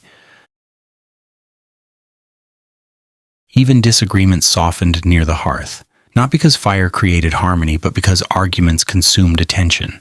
Attention belonged to the flame. A night lost to conflict was a night poorly spent. Silence often returned quickly, not out of politeness, but out of priority. When fire failed, memory preserved the lesson. People remembered which nights ended badly, which decisions had cost warmth. These memories did not become stories told for entertainment. They became adjustments made without explanation. The fire trained behavior through repetition, not through instruction. Morning always arrived eventually, but it did not invalidate the fire's role. The night was judged not by whether dawn came, but by how much strength remained when it did. A good fire left the body ready. A poor one left it diminished. The difference mattered. Ashes were handled carefully because even spent fire had use. Heat lingered in them. Information lingered too. The shape of the burn, the distribution of charcoal. The remains told their own quiet story about how the night had gone. What we call time now was experienced differently then. Hours were abstract. Fire was concrete. It did not lie. It did not hurry. It marked survival honestly. The flame was the only measure that mattered because it answered the only question that mattered. How long can we remain here? And so fire occupied its place at the center of early medieval life. Not as a comfort, not as a symbol, but as the thin, wavering line between rest and danger, between night endured and night shortened. When the fire finally settled into ash at morning, its work was done. The body rose. The day began. Fuel was gathered again. The cycle prepared to repeat itself. From here, attention shifts once more. From flame to fatigue. From heat made to heat preserved. From the active labor of staying warm to the quieter art of sleeping without loss. Medieval diets prioritized survival over balance. In the early medieval world, around 410 AD, food was not judged by variety, balance, or moderation. Those ideas belong to a time when survival is assumed. Here, survival was negotiated daily, and diet reflected that reality with very little sentiment. People did not ask whether a meal was balanced. They asked whether it would last. Cold changed the meaning of hunger. In warmer seasons, eating satisfied the body. In winter, eating defended it. Food was not only fuel for work, it was fuel for heat. Every mouthful mattered because the body was constantly spending energy just to remain functional. Standing still cost calories. Sleeping cost calories. Breathing cold air cost calories. The body was always burning something, whether it wanted to or not. Because of this, early medieval diets prioritized density over diversity. Fat mattered. High-energy foods mattered. Anything that stayed in the body longer, burned slower, and produced warmth was valued. Lean protein alone was unreliable. It filled the stomach but failed the night. People noticed this not through theory but through consequence. Those who ate only lean meat weakened faster. Those who consumed fat endured longer. This understanding arrived quietly. No one calculated nutrients, no one named deficiencies. Bodies simply responded. Strength remained after some meals and disappeared after others. Patterns formed. Memory adjusted behavior. Over time, these patterns hardened into habit. Winter food was not about pleasure, it was about staying functional. Taste mattered only insofar as it encouraged eating enough. A bland but effective food was preferable to an appealing one that left the body cold hours later. Meals were chosen for what they allowed the body to do next, not for how they felt in the moment. There was no shame attached to eating heavily when food was available. Restraint was seasonal, not moral. When fuel appeared, it was used. The body stored what it could because the cold did not promise future generosity. Eating was an act of preparation, not indulgence. Protein had value, but it was incomplete on its own. Muscle could be repaired with it, but warmth could not be maintained. The body needed something that burned slowly and steadily. Fat provided that. It insulated from within, extending the time before cold, reclaimed ground. This is one of the quieter ironies of history. Many modern nutritional rules assume safety. They assume shelter, constant access to food, and a body that does not need to generate heat simply to survive the night. Those assumptions would not last long here. A diet optimized for moderation would fail quickly. The cold was not interested in balance. It responded only to energy. Meals were simple, repetitive, and purposeful. Variety was rare and rarely missed. Familiar food was trusted because its effects were known. Unknown food was a risk. In winter, risk was avoided whenever possible. Eating patterns also followed the rhythm of the day. Larger meals came when rest followed. Smaller ones supported movement. The body learned when to load itself and when to remain light. These decisions were not explained, they were felt. What survives in historical records often obscures this reality. Lists of foods tell us what was eaten but not why. The reason was always the same: to remain warm long enough to matter. Later ages would frame diet as identity, morality, or preference. In this world, it was strategy. Food was chosen not to shape the body, but to preserve it. And so people ate not for balance, but for continuity. They ate what stayed, what burned slowly, what allowed the fire outside the body to be matched by one within. From here, the story moves inward again, from what was eaten to how the body used it, into fatigue, rest, and the careful conservation of energy that decided whether tomorrow would arrive intact. Food continued to work long after it was eaten. That was the point. A good meal was one the body could still feel hours later when the fire had dimmed and movement had slowed. Warmth lingering in the chest or stomach was not described as comfort. It was described as relief. Relief meant the night was still negotiable. Because of this, meals were often timed deliberately. Eating just before rest was not laziness. It was strategy. The body used digestion itself as a source of heat, a slow internal fire that did not require tending. People learned this without naming it. They noticed that sleep came easier after heavier food, and that waking was less punishing when the body had something left to burn. Hunger, when it appeared, was not romanticized. It was information, a signal that reserves were low and decisions needed to change. People did not test themselves against hunger for discipline or virtue. That kind of experiment belonged to later, safer centuries. Here, hunger meant vulnerability, and vulnerability invited cold. Sharing food followed the same logic. Distribution was practical, not equal. Those who would work harder tomorrow ate more tonight. Those who needed warmth most urgently were fed accordingly. This was not charity. It was investment. A weakened body tomorrow cost everyone more energy than it saved today. There is a subtle humor hidden in how blunt this system was. Modern discussions of nutrition often collapse under the weight of exceptions, preferences, and ideologies. None of that survived here. The body was unimpressed by opinion. It responded only to effect.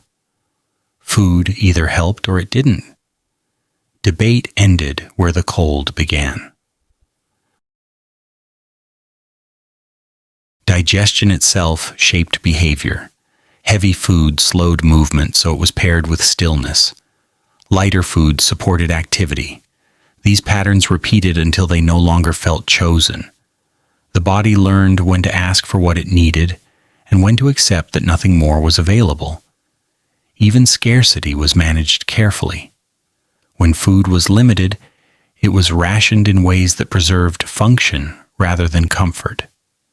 No one attempted balance in the modern sense. Balance assumes surplus. Winter offered none. The goal was to stretch what existed without letting the body fall below its threshold of resilience. Later histories often misunderstand this as crude or unsophisticated, but there was precision here, not in numbers but in timing, not in labels but in outcome. The diet worked because it was honest about conditions. It did not pretend the environment was kinder than it was. And so people ate in ways that matched the cold, dense, repetitive, reliable. Food was not an experience to be enjoyed and forgotten. It was a tool whose effects were felt slowly, deliberately, and with gratitude that did not require expression. From this internal fire, the body drew just enough strength to move, to rest, and to begin again. The night passed. The cold remained. The body, fueled appropriately, stayed present within it. From here, attention shifts again, away from what sustained the body from within and toward how energy was spent without waste, toward work, effort, and the careful pacing that decided whether warmth gained would last longer than warmth lost. Over time, this way of eating settled into routine so completely that it stopped being noticed. Meals were not events, they were maintenance. No one lingered over them expecting satisfaction beyond what mattered most. If the body remained steady afterward, the meal had succeeded. If weakness followed, the memory of that failure quietly adjusted future choices. There was little room for preference. People did not eat what they liked.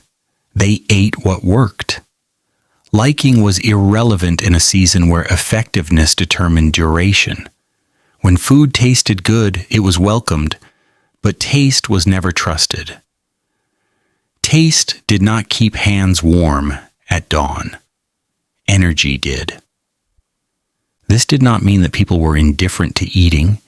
On the contrary, they paid close attention to how food behaved inside them. A meal that seemed sufficient at the table but failed hours later was remembered. So was one that carried the body through a long night without complaint. The body kept these records carefully, even when language did not. What is often missed is how conservative this made daily life. Experimentation was rare. New foods were introduced slowly, often alongside known ones, and only repeated if they proved reliable. In winter, novelty was risk. Familiarity was safety. The cold discouraged curiosity that could not justify itself quickly. The irony remains clear. Many modern ideas about nutrition assume abundance, safety, and the luxury of long-term optimization. None of those conditions applied here. A diet designed for balance rather than endurance would not have lasted through a single hard season. The medieval body did not need advice. It needed fuel that stayed. And so people ate in ways that look monotonous to later eyes but felt reassuring at the time. Repetition was not boredom, it was confirmation. Each familiar meal meant one fewer unknown variable in a night already full of them. When morning arrived, the body rose not energized, but intact. That was enough. Food had done its work quietly, burning from within, while the cold pressed from without. The balance was not elegant, but it held. This is where the role of diet ends and something else takes over. Energy acquired must be spent carefully. Warmth gained must be preserved. The body, fed and awake, now turns toward labor, movement, and the slow calculation of effort that decided how long that warmth would last. From here, the story moves into work itself.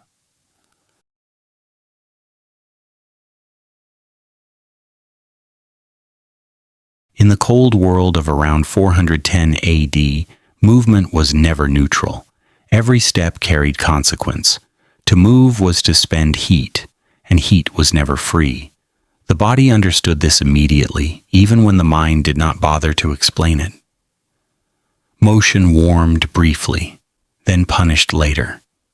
The price was always delayed, and that delay made it dangerous.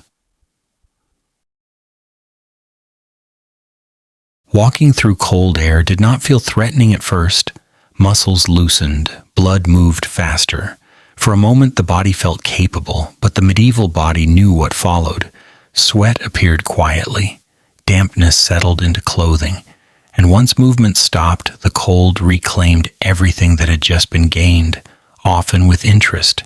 Heat left faster than it had arrived. Because of this, movement was calculated rather than encouraged. People did not move to feel better. They moved because something necessary waited at the other end. Wood to gather, food to secure, shelter to repair. Every action had to justify its cost. Unnecessary steps were avoided not out of discipline, but out of understanding. Speed was especially suspect. Fast movement created heat too quickly and lost it too efficiently. Slow movement kept the body within a narrow, safer range. Muscles worked but did not flood the skin with moisture. Breathing remained controlled. The body stayed warm, without creating future vulnerability. Slowness was not weakness, it was technique. This shaped posture and pace in ways that later observers often misread.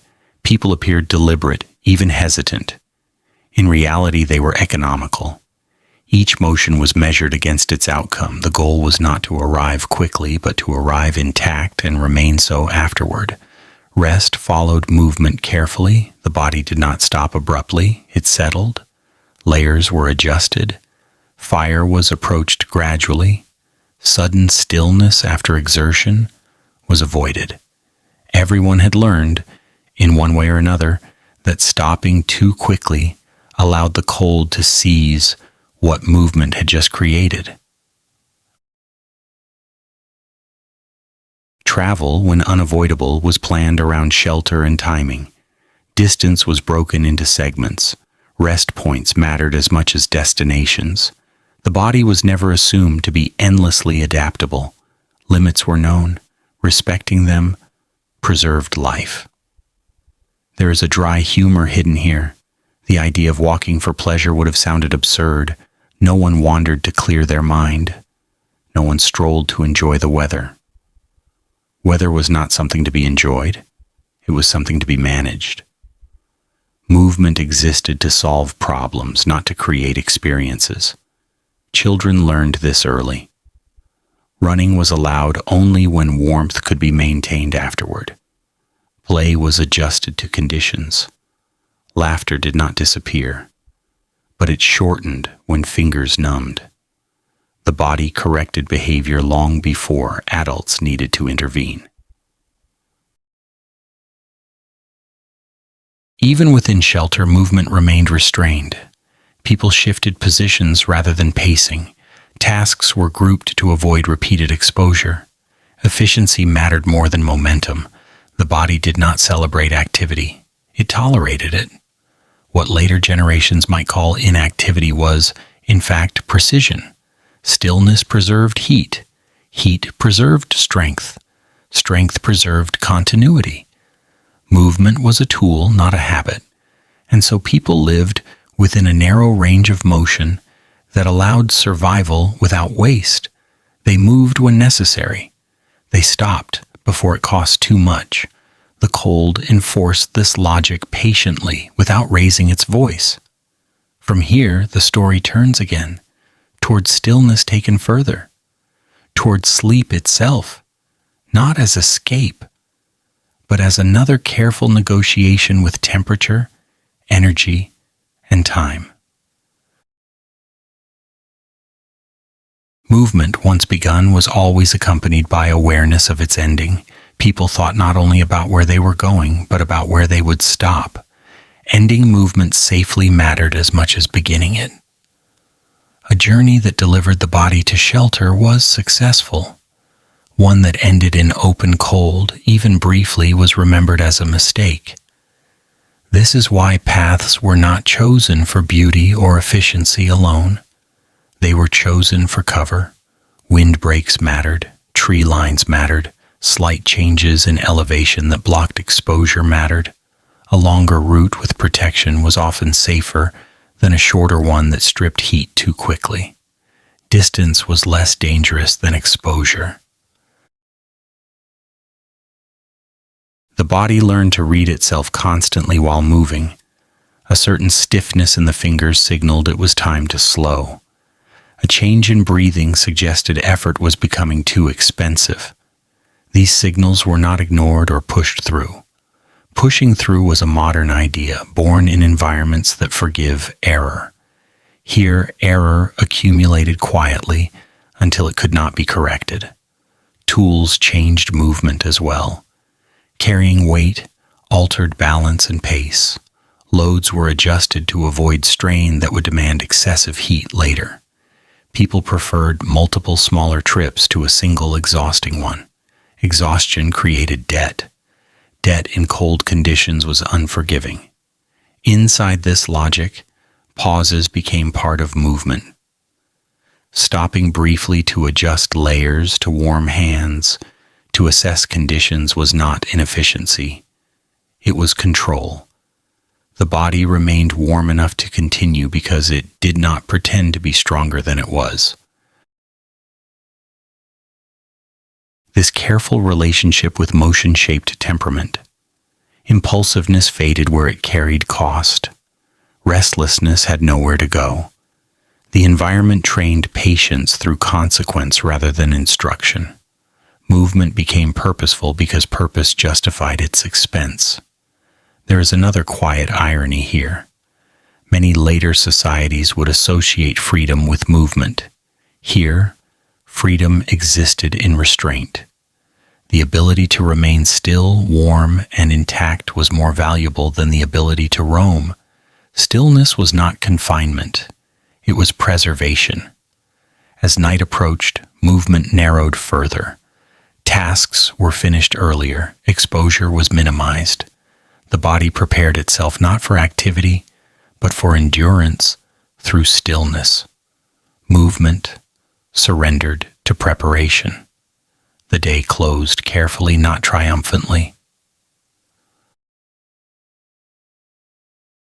And so movement remained what it always was in this cold medieval world, a calculated risk, a necessary cost, something undertaken with attention and ended with care. No one walked without reason, no one hurried without need. The cold did not allow it. From here, attention settles fully into the night itself, into the longest stillness of all, into sleep, where the body stops negotiating actively and trusts that everything it has done so far will be enough to last until morning. Over time, this caution became invisible. People no longer thought of themselves as moving carefully. They simply moved the way the cold allowed. The body learned its limits so well that staying within them felt natural. What looked restrained from the outside felt balanced from within. This balance shaped how days were structured. Work was clustered, tasks were combined, trips were planned so that no step was wasted. Returning to warmth mattered more than arriving quickly. A task completed at the cost of excessive heat was not considered successful. It was considered unfinished because the body would pay for it later. There was no admiration for endurance displays, no praise for pushing through discomfort. The cold did not reward effort. It responded only to exposure. Those who tried to prove something to it usually disappeared quietly from the rhythm of daily life. Their absence became instruction enough. Even emergencies were approached with restraint. Urgency did not erase physics. When speed was unavoidable, preparation increased. Extra layers were added. Rest followed immediately. The body was supported before and after movement because everyone understood that effort without recovery shortened time rather than saving it. As with everything else, the lessons were cumulative. Each winter refined behavior slightly. Each mistake tightened judgment. Over generations, this produced a culture where motion was deliberate, purposeful, and economical. Not slow for the sake of slowness, but slow enough to remain viable. There is a final irony here. From a modern perspective, such a life can look small, constrained, even stagnant. But within those constraints, people preserved something essential: continuity, the ability to begin again tomorrow without paying too high a price today. And so, movement remained measured. Steps were taken when needed and withheld when not. Stillness was valued not as absence but as protection. The cold shaped this discipline without ever explaining itself. By the time night arrived, the body was not exhausted. It was preserved. That was the goal. Not achievement, not distance covered. Simply arriving at rest with enough warmth left to last. Here, movement yields fully to stillness. The day closes. the night takes over, and sleep becomes the next negotiation, quieter than all the others, but no less precise. Medieval knowledge was stored in habit, not text. In the early medieval world, knowledge about cold did not live on pages. It lived in bodies. It lived in hands that moved a certain way without hesitation, in feet that stopped before the ground became dangerous, in eyes that noticed small changes long before they became problems. Nothing about this knowledge was formal, and none of it was interested in being explained. There were no manuals for winter, no diagrams for heat loss, no organized attempts to define principles. What existed instead was habit. Repeated actions that had proven effective performed again because they had worked before. When something failed, it was not revised on paper. It was removed from practice. Cold knowledge survived through routine, through doing the same small things the same way, night after night, season after season. Lift the body from the ground, keep layers dry, move slowly, eat before resting, watch the fire. These actions were not taught as rules. They were demonstrated, observed, and copied. Anyone who needed them learned quickly. Anyone who did not learn did not remain part of the system for long. This made collective memory more valuable than individual insight. What mattered was not cleverness, but continuity. If a method had kept people alive through multiple winters, it was trusted. If it had failed once in a meaningful way, it was rarely tried again. The cold was unforgiving, and so education was efficient. Children absorbed this knowledge without formal instruction. They learned by watching adults prepare, adjust, and repeat. Correction was subtle. A hand redirected, a layer added, a movement slowed. No explanation was required because the outcome spoke clearly enough. Warmth meant success. Cold meant revision. Stories played a role, but not as theory. They were practical memory, accounts of what happened when someone ignored a familiar pattern. These stories were short, unembellished, and rarely repeated more than necessary. Their purpose was not entertainment. It was prevention. There is a dry irony here. This was an education system with no tolerance for repeated error. You did not get many chances to misunderstand the cold. Mistakes were expensive, some were final. As a result, learning was quick, focused, and memorable in ways that required no reinforcement. Because knowledge was stored in habit, it adapted smoothly to change. When conditions shifted, practices shifted with them. No one had to update a text. Bodies adjusted. Routines evolved. The system remained flexible because it was never rigidly defined. Later ages would value explanation over repetition. They would seek reasons, frameworks, and theories. In this earlier world, reason was outcome. If a habit preserved warmth, it stayed. If it did not, it vanished. That simplicity kept the system functional. This also meant that much of what mattered left no trace for historians to find. The most important knowledge was never written down. It disappeared when the people carrying it disappeared.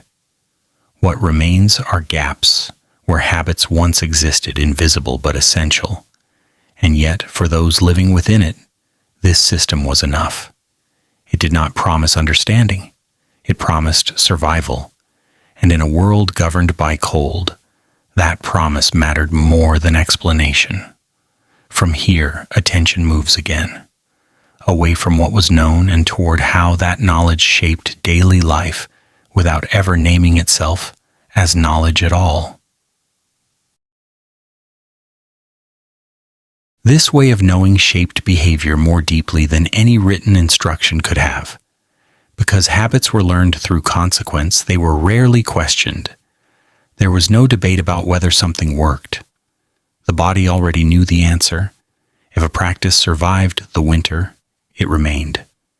If it did not, it disappeared quietly, without ceremony or nostalgia. Knowledge passed most reliably through imitation. Watching someone survive taught more than listening to someone explain. The angle of a shelter, the thickness of bedding, the timing of movement. These details were absorbed visually and physically. Once learned, they were repeated automatically, without the need for reminders. Habit did not require memory in the conscious sense. It lived below thought. This also meant that authority looked different. Expertise was not claimed, it was demonstrated. The person who stayed warm longest was listened to.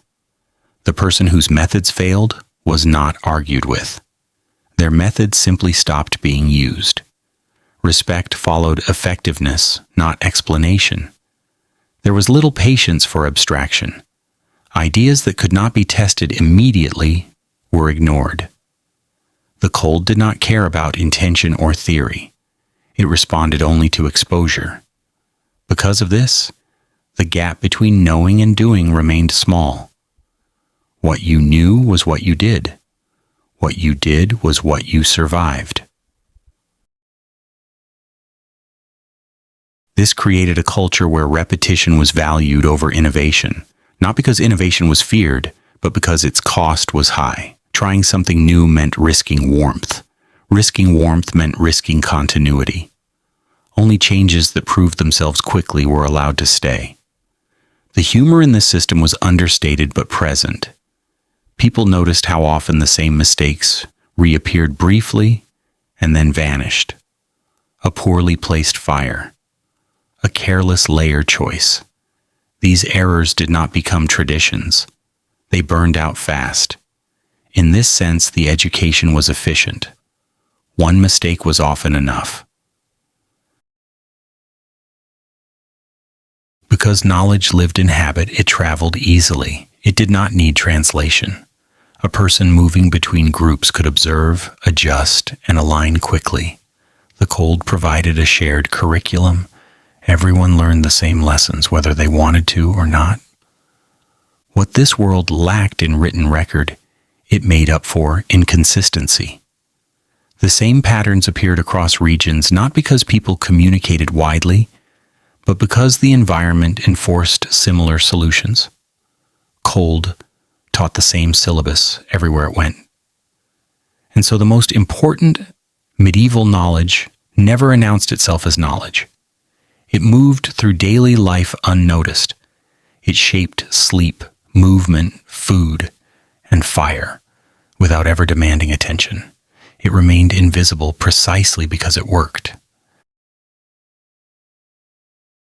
From here, the story turns toward what happens when habit fails, toward moments when cold overwhelms routine and when error, fatigue, or chance interrupts even the most careful system, toward nights that do not pass quietly, and what they reveal about the limits of knowledge stored only in the body. His habit-based knowledge created a strange kind of stability, not safety, but reliability. People did not need to remember rules consciously because their bodies remembered for them. The hands reached for the right layer. The feet avoided the wrong surface. The fire was fed at the right moment. None of this felt intellectual. It felt ordinary, which is usually the highest compliment survival knowledge can receive. What failed, when it failed, did so quietly. A habit that no longer matched conditions simply stopped working. It was replaced without discussion. There were no debates about tradition versus change.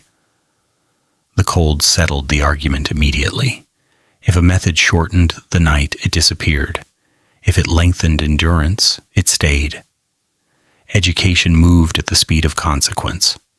This made memory communal. rather than personal. No one needed to understand everything alone. Knowledge was distributed across the group, embedded in shared routines. One person remembered how to manage fire. Another remembered how to layer bedding. Another remembered when to stop moving. Together, the system functioned without any single point of failure. The absence of written instruction also meant there was little illusion of mastery. People did not believe they understood the cold in theory. They only knew what had worked so far. This humility was not philosophical. It was practical. Overconfidence had no place here. The environment corrected it quickly. There is a final irony worth noticing. Modern societies often fear forgetting knowledge if it is not written down. In this early medieval world, forgetting was part of learning. Anything worth remembering proved itself repeatedly. Anything that needed constant reminder was not reliable enough to keep. And so knowledge lived on, not in texts, but in timing, in posture. In the way the day closed early and the night opened carefully, it lived in habits so quiet they barely felt like knowledge at all. This was not education designed to create understanding. It was education designed to allow continuation. One winter to the next, one night to the next, one body to the next generation. From here, the story moves toward the moments when habit was stretched thin, when exhaustion, weather, or chance pushed against even the most practiced routines. Not to dramatize failure, but to understand how fragile survival always remained, even when knowledge was carried perfectly. Winter was not romantic in the early Middle Ages. In the early medieval world, winter was not admired. It was not aesthetic. It was not a season people missed when it ended. There was no romance attached to snow, no nostalgia for frozen mornings, no language that treated cold as beautiful in its own right. Winter was simply the hardest stretch of time, and everyone understood that its purpose was not to be enjoyed, but to be survived. Snow did not invite reflection. It signaled difficulty. It meant movement would cost more.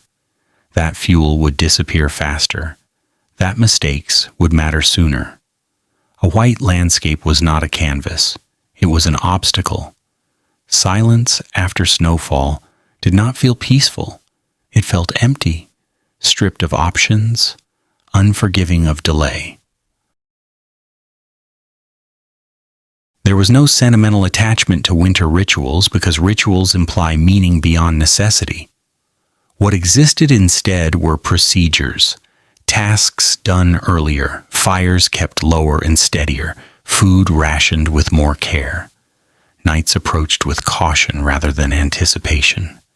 Winter compressed life inward and narrowed its margins.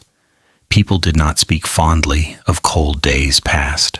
They spoke of winters endured. The difference matters. Endurance does not create longing. It creates relief when something ends. Spring was welcomed not for its beauty but for its forgiveness. The ground softened, movement became cheaper, food diversified. The body relaxed its vigilance slightly, not out of joy, but out of permission. The idea of missing winter would have sounded strange. Missing implies absence felt as loss. Winter's absence felt like reprieve. No one longed for numb fingers or shortened days. No one admired frost for its pattern. Pattern did not keep a body warm. This absence of romance was not due to a lack of imagination. It was due to proximity. When danger is close, it resists metaphor. Winter was too involved in daily survival to become symbolic. It did not represent hardship, it caused it. It did not suggest stillness, it enforced it. Only later, when winter lost its authority, did affection appear.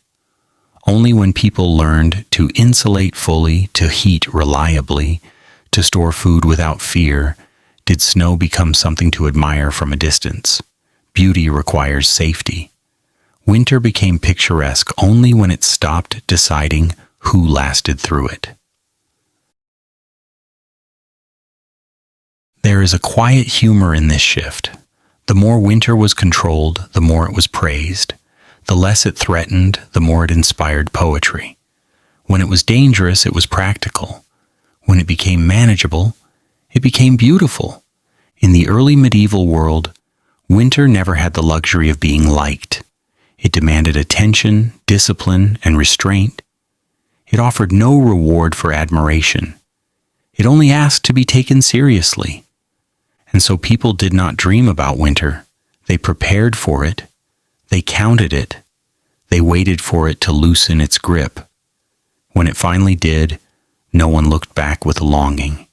They moved forward quietly, grateful for a season that no longer needed to be faced. Winter shaped emotion by narrowing it. There was little room for mood when attention was required everywhere at once. The cold did not encourage reflection. It demanded monitoring. People noticed how quickly feelings flattened during the hardest months, not because they became indifferent, but because emotional excess cost energy. Joy did not disappear. It became smaller, quieter, more precise. Relief replaced delight. Adequacy replaced abundance. Conversation changed in winter. Words shortened. Topics narrowed. Planning replaced speculation. No one asked how winter felt. They asked how much longer it would last. Time was measured not in memories but in thresholds. The point when fuel ran low. The point when stored food thinned. The point when bodies began to slow more than expected. These markers mattered more than dates. Memory treated winter differently as well. People did not preserve detailed recollections of cold days. There was no desire to relive them. What was remembered were outcomes, which strategies held, which did not. Winter left behind conclusions, not stories. It taught through compression, reducing experience to essentials, and discarding everything ornamental. This lack of romance did not make life bleak. It made it direct. When a season is understood as a task rather than a mood, it becomes manageable. Winter was not something to interpret. It was something to move through carefully. Meaning followed survival, not the other way around. Even celebrations where they existed were restrained. They did not praise the cold. They marked endurance. They acknowledged that another stretch had been crossed without collapse. These moments were quiet and brief because resources remained limited and attention could not drift for long. There is another gentle irony here. Modern fascination with winter often comes from distance, from windows, from warmth, from control. Remove that distance and fascination fades quickly. Beauty requires safety. Risk demands focus. In the early medieval world, winter never stepped far enough back to become beautiful. As the season progressed, bodies learned to look ahead without imagining. Hope existed, but it was practical. It took the form of preparation rather than longing. Wood gathered, food counted, movement reduced. The future was not dreamed about. It was arranged. When winter finally loosened its hold, it did so gradually. There was no dramatic release, just small permissions returning. Longer light, easier movement, less effort required for the same result. These changes were noticed immediately, not because they were charming, but because they reduced cost. And that is where winter ended. Not in memory, not in poetry, not in regret. It ended in relief so quiet it barely registered as emotion at all. From here, the story turns toward what happens after endurance, toward how people resumed movement, variety, and expansion. when the season that demanded restraint finally stepped aside. This practical view of winter shaped how people understood hardship itself. Difficulty was not something to be admired from a distance. It was something to be reduced, managed, and eventually left behind. Winter did not earn respect by being harsh. It earned compliance by being unavoidable. People did not build identity around surviving winter. There was no pride in it because everyone had to do it. Surviving winter was not exceptional. It was expected. The only distinction lay in how quietly it was done. A winter that passed without loss was considered successful, not memorable. This attitude prevented winter from becoming central in the imagination. It was important, but not interesting. It consumed resources, attention, and energy, leaving little space for interpretation. When something occupies every practical concern, it stops being symbolic. It becomes logistical. The body responded in the same way. Sensations dulled slightly. The threshold for discomfort shifted. Cold was not evaluated emotionally. It was registered, measured, and answered with action. Layer added, movement slowed, fire adjusted. The response mattered more than the feeling. This also meant that winter did not inspire longing for the past. People did not look back on harsh winters with nostalgia. Memory retained the relief of their ending, not the experience itself. Difficulty that has been endured is rarely missed. It is simply noted as finished. Only when winter lost its power did it gain charm. Only when heat could be summoned at will, when food was secure, when shelter no longer leaked warmth away, did snow become something to admire. Safety allowed distance. Distance allowed beauty. In the early medieval world, there was no such distance. Winter was too close, too involved, too consequential to be loved. It was faced, not framed. It was counted, not celebrated. And so winter passed as it always had, slowly, without sentiment. It demanded discipline, patience, and restraint, then loosened its hold just enough for life to expand again.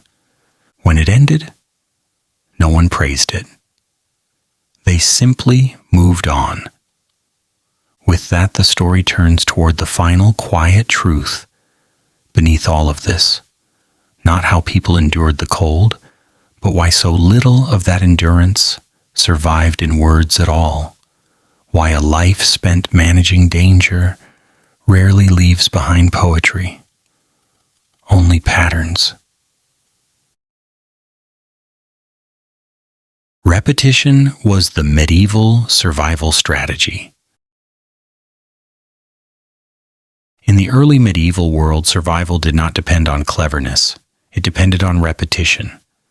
The goal was not to discover something new, but to remember what already worked and do it again without deviation. Innovation, as later centuries would celebrate it, carried risk, and risk, in cold conditions, shortened time. People did not wake each day asking how life might be improved. They asked how it might be preserved. If a method had carried the body through one winter, it was trusted to carry it through the next. Change required justification. Stability did not. Stability was the default because it had already proven itself. This made repetition the quiet core of daily life. The same movements, the same timings, the same ways of lifting the body from the ground, feeding the fire, eating before rest, slowing movement before fatigue. These actions were not boring. They were reassuring. Each repetition reduced uncertainty, and uncertainty was the real danger. Habit was not laziness. It was memory applied without hesitation. A habit did not require decision, and decision consumed energy.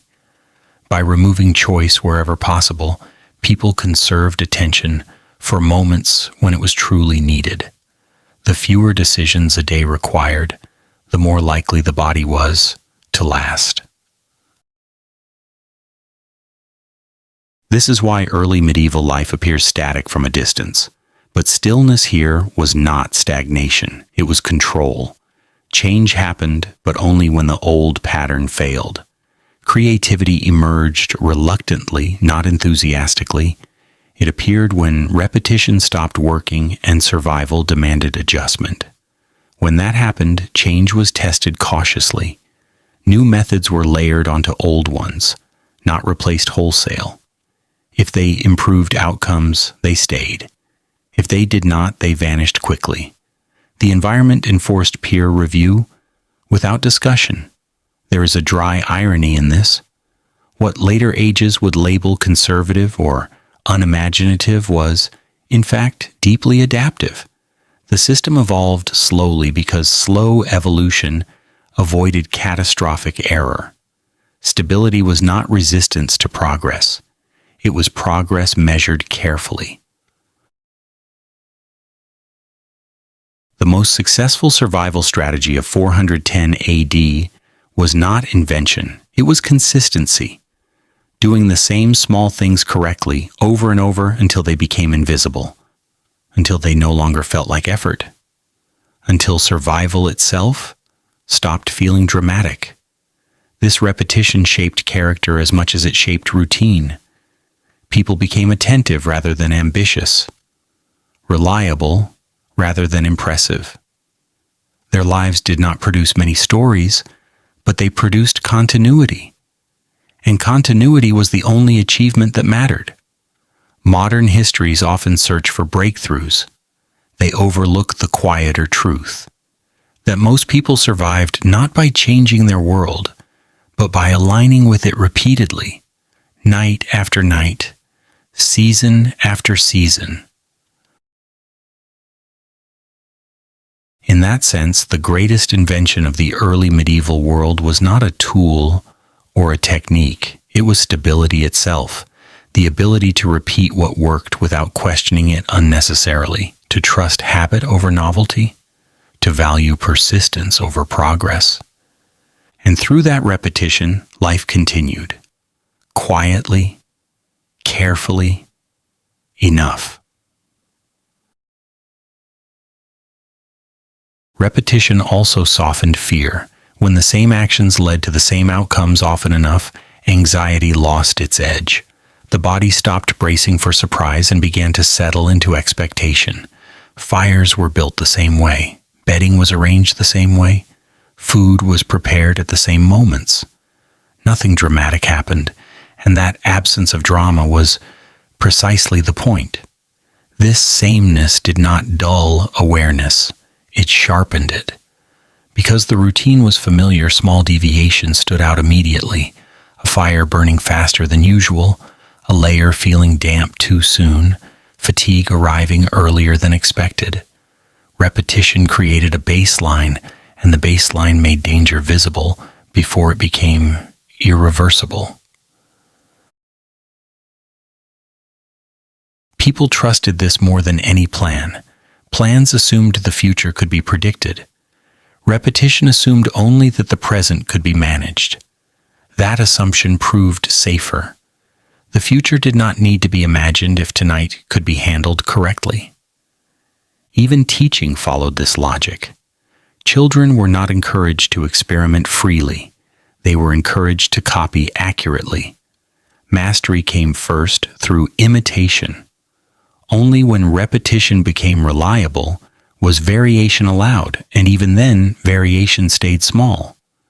Large departures were rare and usually temporary. There is another quiet irony here.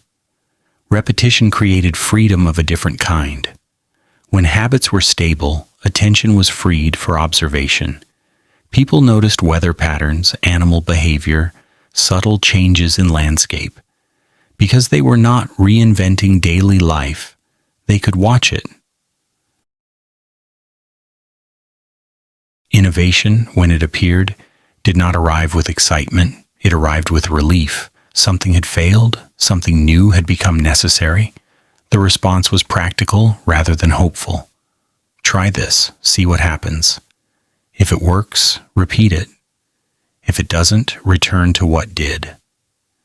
This cycle kept the system resilient. It bent without breaking. It changed without forgetting itself. Stability was not rigidity. It was memory with patience. Later centuries would praise speed, novelty, and disruption.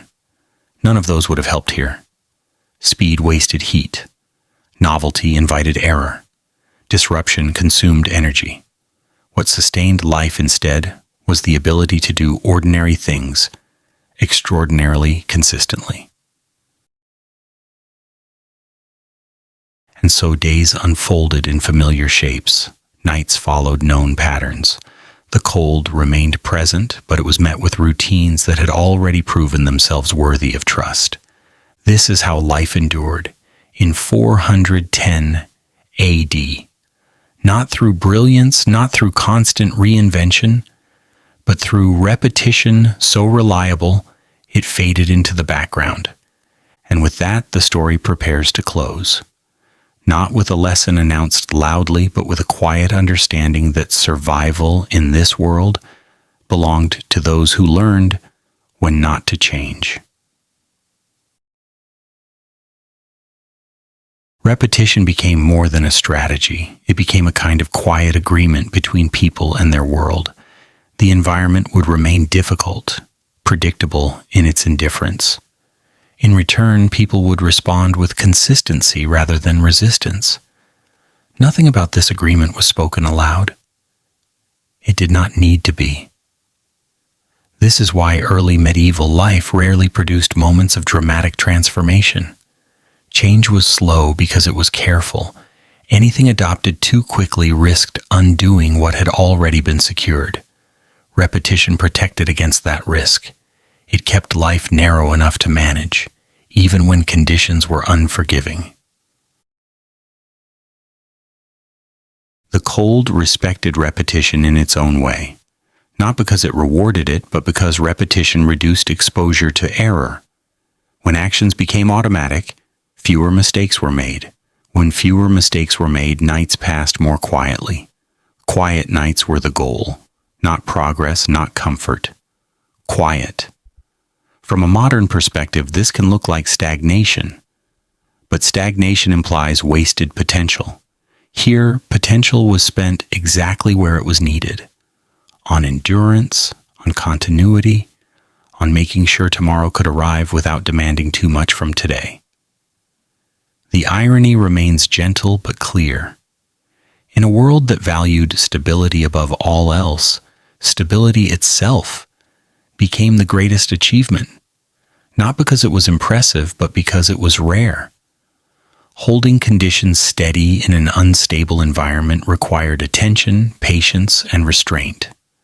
Those qualities were learned not through ambition, but through repetition. And so people repeated what worked. They trusted habit. They adjusted only when forced. They accepted sameness as protection rather than limitation. In doing so, they created lives that did not need to be remembered to be successful. Nothing here aimed to be permanent. It only needed to last long enough for the fire to burn through the night, long enough for the body to wake intact, long enough for the cycle to begin again. This was the logic of 410 AD. Survival was not a moment, it was a pattern. And repetition was the pattern that held everything else together. From this point, there is nothing left to introduce, only to observe how quietly it all worked, and how little of it demanded to be noticed at the time. In 410 AD, cold was not conquered. In 410 AD, the cold was never conquered. No one claimed victory over it. There were no stories about defeating winter, no language of mastery, no belief that nature had been brought under control. What existed instead was something quieter and far less dramatic. People lived inside the cold's limits, carefully, attentively, and without expecting those limits to move for them. They did not imagine themselves standing above the environment. They stood within it. They did not attempt to bend the seasons to their will. They adjusted themselves just enough to remain present. Fire was not domination. Clothing was not protection in the absolute sense. Food was not abundance. Movement was not freedom. Everything was provisional. Everything was conditional. Nature was not framed as an opponent. It was not romanticized, but it was not challenged either. The cold did not need to be respected ceremonially. It needed to be taken seriously. People understood that control was partial at best and temporary at worst. Shelters failed, fires died, bodies weakened. The cold waited patiently through all of it. What mattered was not winning, but lasting. Not excelling, but continuing. Knowledge was not used to expand power, but to reduce risk. Habits existed not to optimize life, but to prevent it from ending too soon. The goal was never comfort. It was margin. Enough warmth. Enough energy. Enough time to see another morning. In this world, intelligence looked like restraint. Wisdom looked like repetition. Strength looked like knowing when to stop. People did not demand more from their surroundings than those surroundings could give. They learned the shape of their limits and lived carefully inside them. Later ages would call this primitive. They would measure progress by control, by speed, by insulation from consequence. But something subtle was lost along the way. Not techniques, not tools, but perspective. Perhaps what disappeared was not knowledge of how to survive the cold, but the clarity of knowing how small a human body really is inside a vast, indifferent world. How much attention it takes just to remain. How fragile continuity actually is. And maybe that understanding carried quietly night after night in 410 AD was never meant to be written down. It was meant to be lived. Now, as the fire fades and the body settles, there is nothing left to prove. The cold remains outside, breath slows, thought softens, and that is enough. In 410 AD, the cold was never conquered. No one claimed victory over it. There were no stories of triumph, no language of domination, no belief that winter could be defeated through effort or will. The cold remained what it had always been, a condition of the world, steady and indifferent, unmoved by human intention. People did not stand above nature, they stood within it. They did not imagine control as something permanent. They accepted that warmth was temporary, that safety was partial, and that every solution carried limits. Fire failed. Clothing wore thin, bodies tired. The cold waited without impatience. Nothing about this was dramatic. It was simply true. Survival in this world was not a matter of strength or ingenuity alone. It was a matter of restraint, of knowing when not to act, of repeating what worked, of avoiding errors that could not be corrected later. Knowledge was used not to expand power, but to reduce exposure, not to transform the world, but to move quietly through it. There was no conquest of nature here, only coexistence, only careful alignment. People learned just enough about the cold to avoid dying too early, and no more than that. They did not demand mastery. They asked for continuity. In later centuries, humans would learn to dominate temperature, to insulate completely, to summon heat at will. Winter would become something to admire from behind glass. Snow would become decorative. Cold would lose its authority. But in that transformation, something subtle faded. Perhaps what was lost was not technique, but perspective, not skill, but humility.